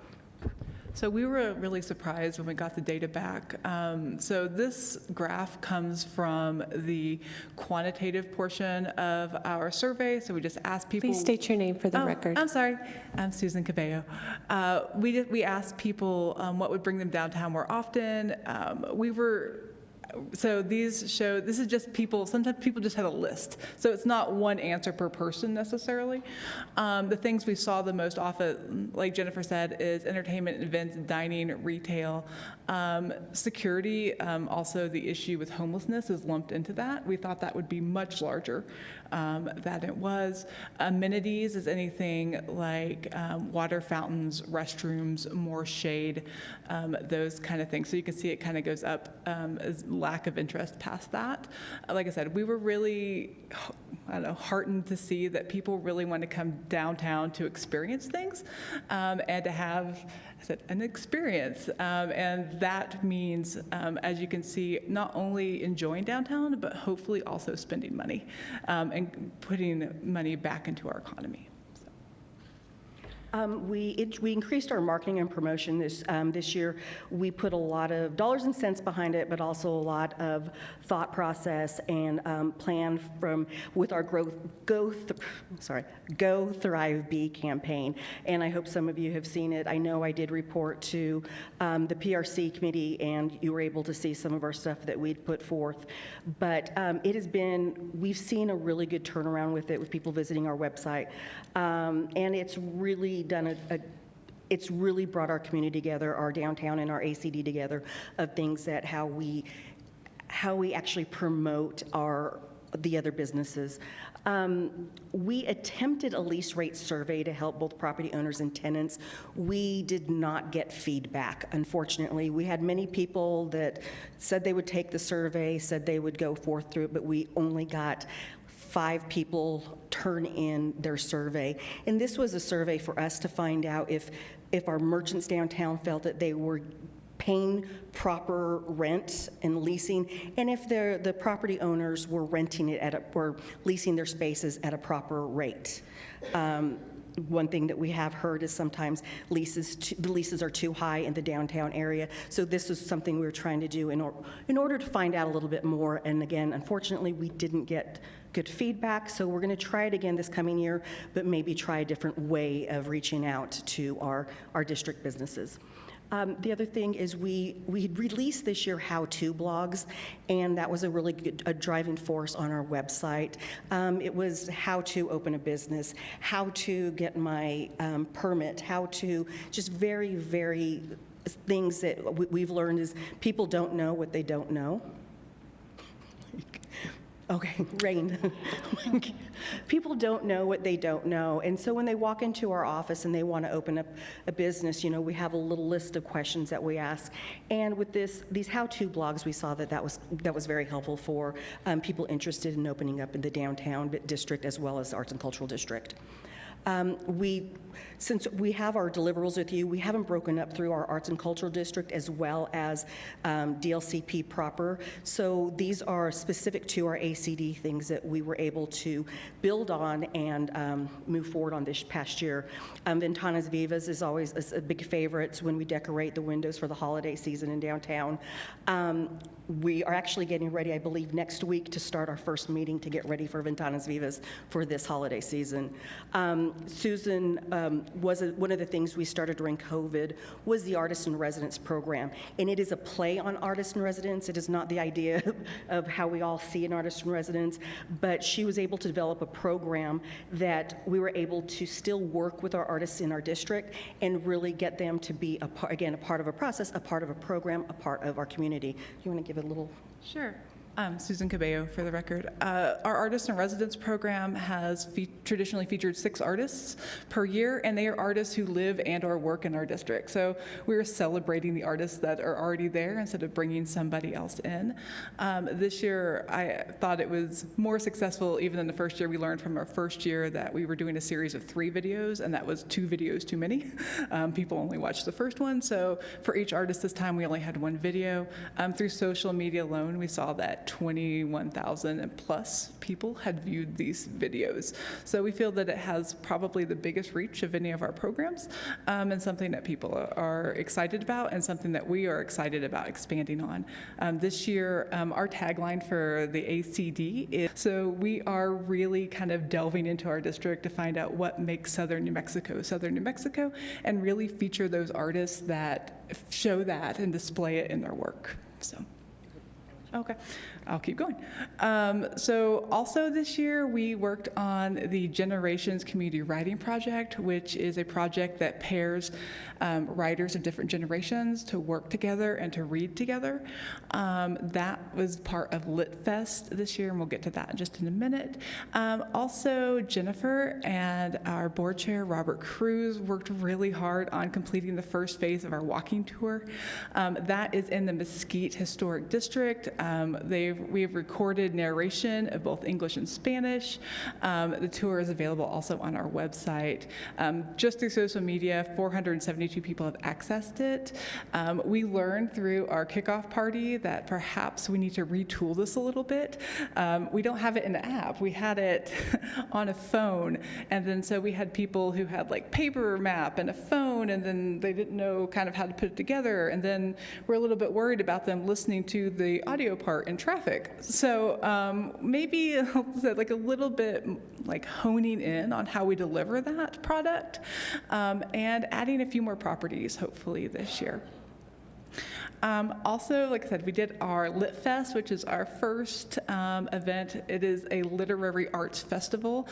We keep saying if anyone has a better name for this event, we are more than open to it. So what we did is we really listened to our clients downtown, our businesses. They said that they maybe didn't want as many plaza events. They wanted some events that brought people directly into their business. So we created this using what we called mini events. So we had programming that was free at the Rio Grande Theater. We had different mini events hosted in our businesses downtown. One of our favorites was the Levita Project did Once Upon a Drag Queen, where they read books to all ages. Also part of this project, we got a Devastali grant. We have a mural that's a community mural. I think the picture of it is at the end. We have a local artist, Coy Lowther, who did it for us. It is amazing. She went above and beyond any of our expectations, both on the composition of it, the quality of it, and just how well she interacted with the community. I was just thinking that she was gonna like kind of help people do it. She actually set up a stand behind it so people could be making bookmarks and other literary themed things while they were waiting to work on the mural. It was pretty fantastic. She did a great job. Jennifer? Going with the Coy Lowthers thing, we see that we had over 250 people actually put their names, put their quote, their initials onto this community mural. That kind of made it a little more special, knowing that it was truly, truly a community project. Your name for the record. Oh, my name for the record is Jennifer Kozlowski. Our ongoing projects going forward, since we are in our coming into our second year of a 2-year contract with the city, is we are going to continue with our downtown retention, recruitment, and recovery projects. Our property business inventory of the Tidden Arts and Cultural District, we were able to really push forward on this past year. It's a living, breathing document, so it is consistent walking, talking, and calling our businesses within our districts to make sure that they're still open, to see if the owners are still the same, to see if the contact people are still the same, if there's anything that they need from us by way through us directly, or if they actually need something from the city, but they don't know who to go to or how to get to those. And we also have our one-on-one technical assistant opportunities, and that's us working with New Mexico Main Street and the revitalization specialists, that we can bring them down to talk to businesses specifically. We usually have them as our guest speakers at our quarterly meetings, so that gives them a large place where they can meet with different business owners at that time. We have our How Can We Help diagnostic tool on our website. It is a survey that if someone has an issue with something, they can type it in and it gets directed to Susan and myself right away. And we can find out at that point, maybe they just need our help or they need help writing a grant, maybe they need help with economic development at the state level. Maybe they just need to know Elizabeth Teeter's name. It really helps us get people from just coming straight to the city in some aspects, and just for things that they don't necessarily need to gum up the process with, that they can come to us and we have those answers. We do a monthly business spotlight video program. I would suggest that you go to our Facebook page as well as our website. They're wonderful. We really get to highlight. It's about a 2 to 3 minute commercial for our downtown partners.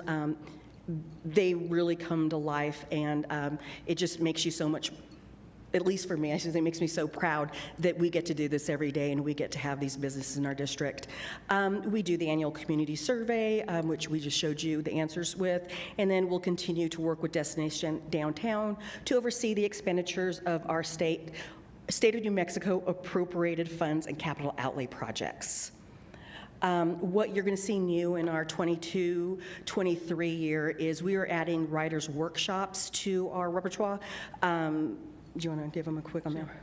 Susan Cabello for the record. So when we were doing our Generations Community Writing Project, our writers came to us and said, we really like this project and we really want to know how we can work together more and maybe kind of learn how to cachet this into paying gigs, right? So we're like, yes, creative economy, that's exactly what we want to do. So this year we are hosting a series of writers' workshops. They're going to be once every other month for about 2 hours. The first part of the workshop is going to be how to publish, especially how to publish in the digital age.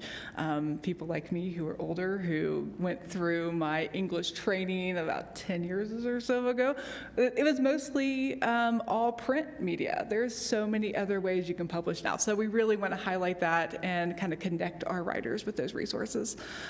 Jennifer?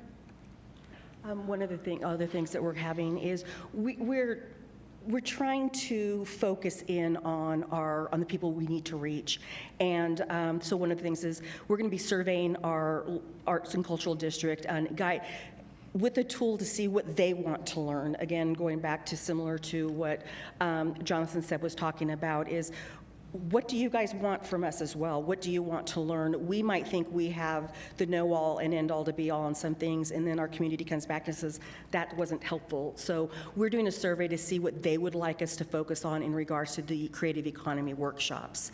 We will be moving forward on our merchant program as well as our quarterly meeting enhancement program, and we've listed our 4 meetings for this year. Will be one on branding and marketing, so it's clarifying your message.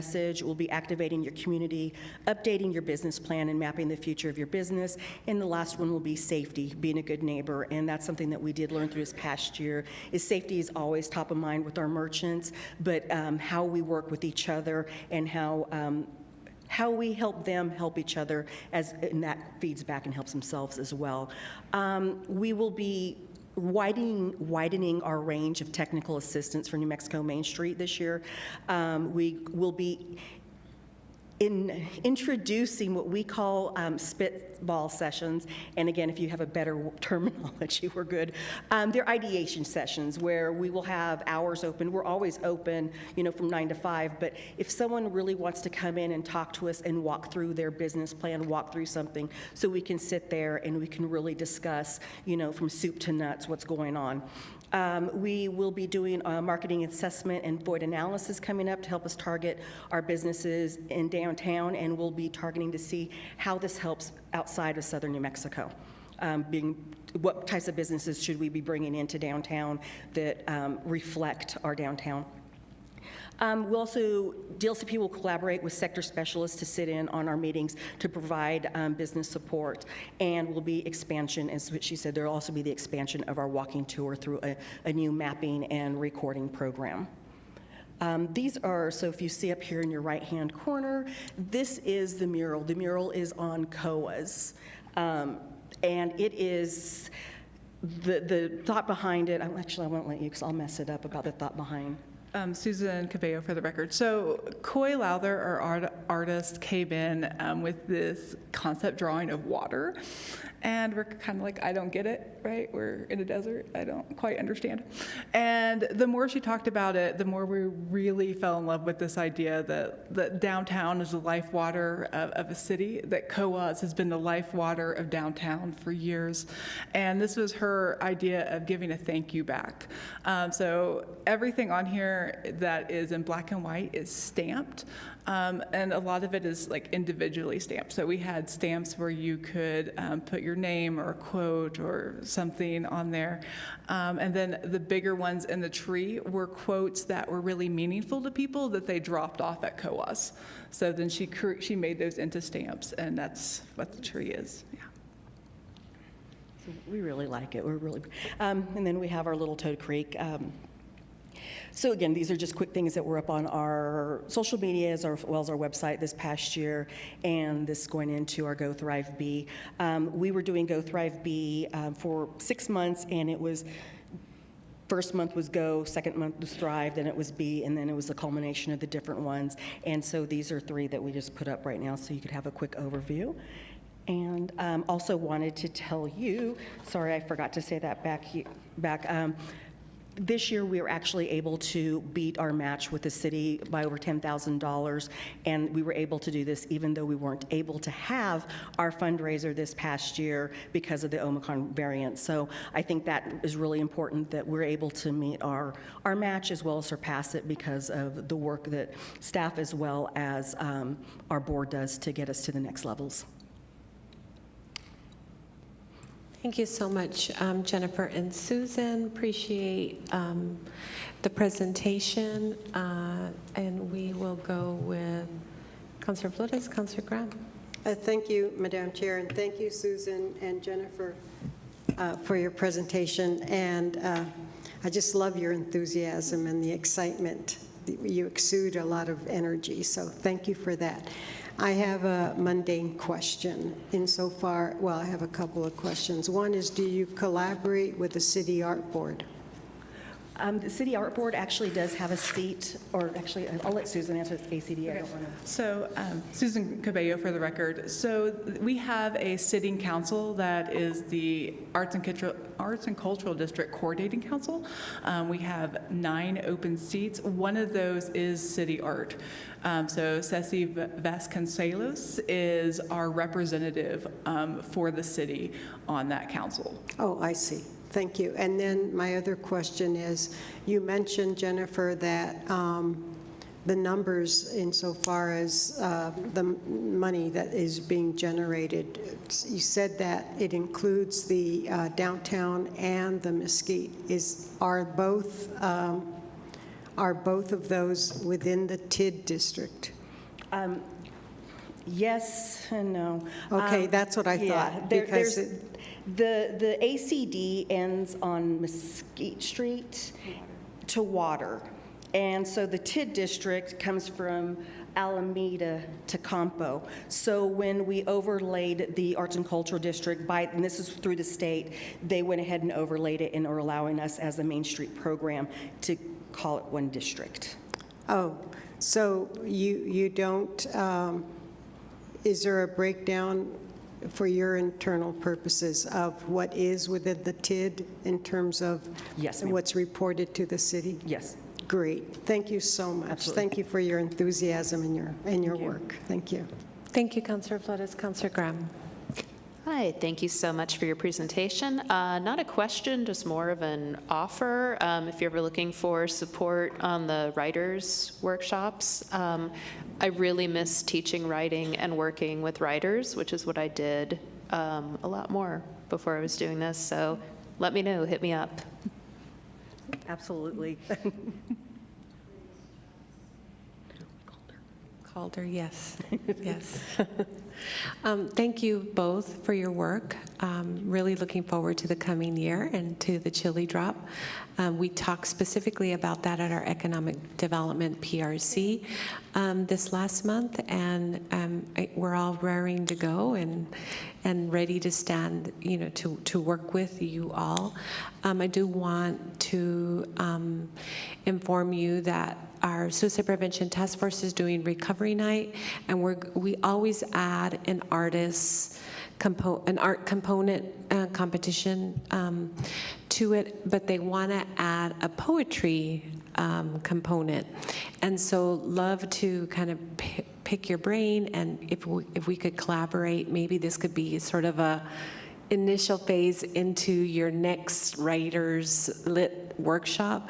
Of course, that's in September. For Recovery Night, we do a big Recovery Night celebration. We've had it at the university last year, but it is going to come back to New Mexico, to the plaza. And so anything that you could do to help us spearhead that would be excellent. Councillor Gandara, Mayor Pro Tem, excuse me. all right. I don't even know my own name at this point. Susan Cabello, for the record. I would love to help work with that, and we are always working to expand our writing program. Kind of our writing program stemmed out of COVID. We had to think of something that we could do that was arts-based, where people work collaboratively, but didn't necessarily have to be in the same room or touch the same object. So my background is literature, so I kind of delved into that and facilitated that. But what we learned is that there is a large writing community in Las Cruces, that writing community is somewhat underrepresented, that most of our arts focus on visual art, and that there's a lot of opportunities to partner not just with us, but with other organizations here. So. Okay, we'll be reaching out to you, Susan. Again, any other questions? Doesn't look like there are any. Thank you so much, both of you. Jennifer Kozlowski, for the record, Mayor Pro Tem Gandara, and Council. I wanted to also say that we're grateful for this year because we've actually worked more collaboratively with our other economic development groups, and I know everyone got to leave and they missed the rain, but this year has been a really banner year, and I think pulling Elizabeth in was something that actually helped push that forward, and I know we've met with Mr. Peely a couple times, and so I do want to say that I think that as economic development groups, that we're all starting to work together a lot more in pushing economic development for Las Cruces further together. Yeah, we really appreciate that. That creative economy is something, right, that is, I think, is really taking off and flourishing. So appreciate the work. Thank you very much. Elizabeth, anything else? Okay. No, that's it. No, Mayor okay. Pro Tem. Well, this concludes our work session. Thank you so much for being here and for your support today. I look forward to seeing you next week. Motion to adjourn? Second, Graham. We need the whole, yes. Please, I need a motion to adjourn. So moved. Councillor Abeta? Motion to adjourn? Second by Flores. Second by Councillor Flores. Christine, please take the roll. This is on the motion to adjourn the work session. Councillor Abeta? Yes. Councillor Graham? Yes. Councillor Bencomo is absent. Councillor Cram? Yes. Councillor Flores? Yes. Mayor Pro Tem? Yes. And Mayor is absent. Thank you, Christine. Okay.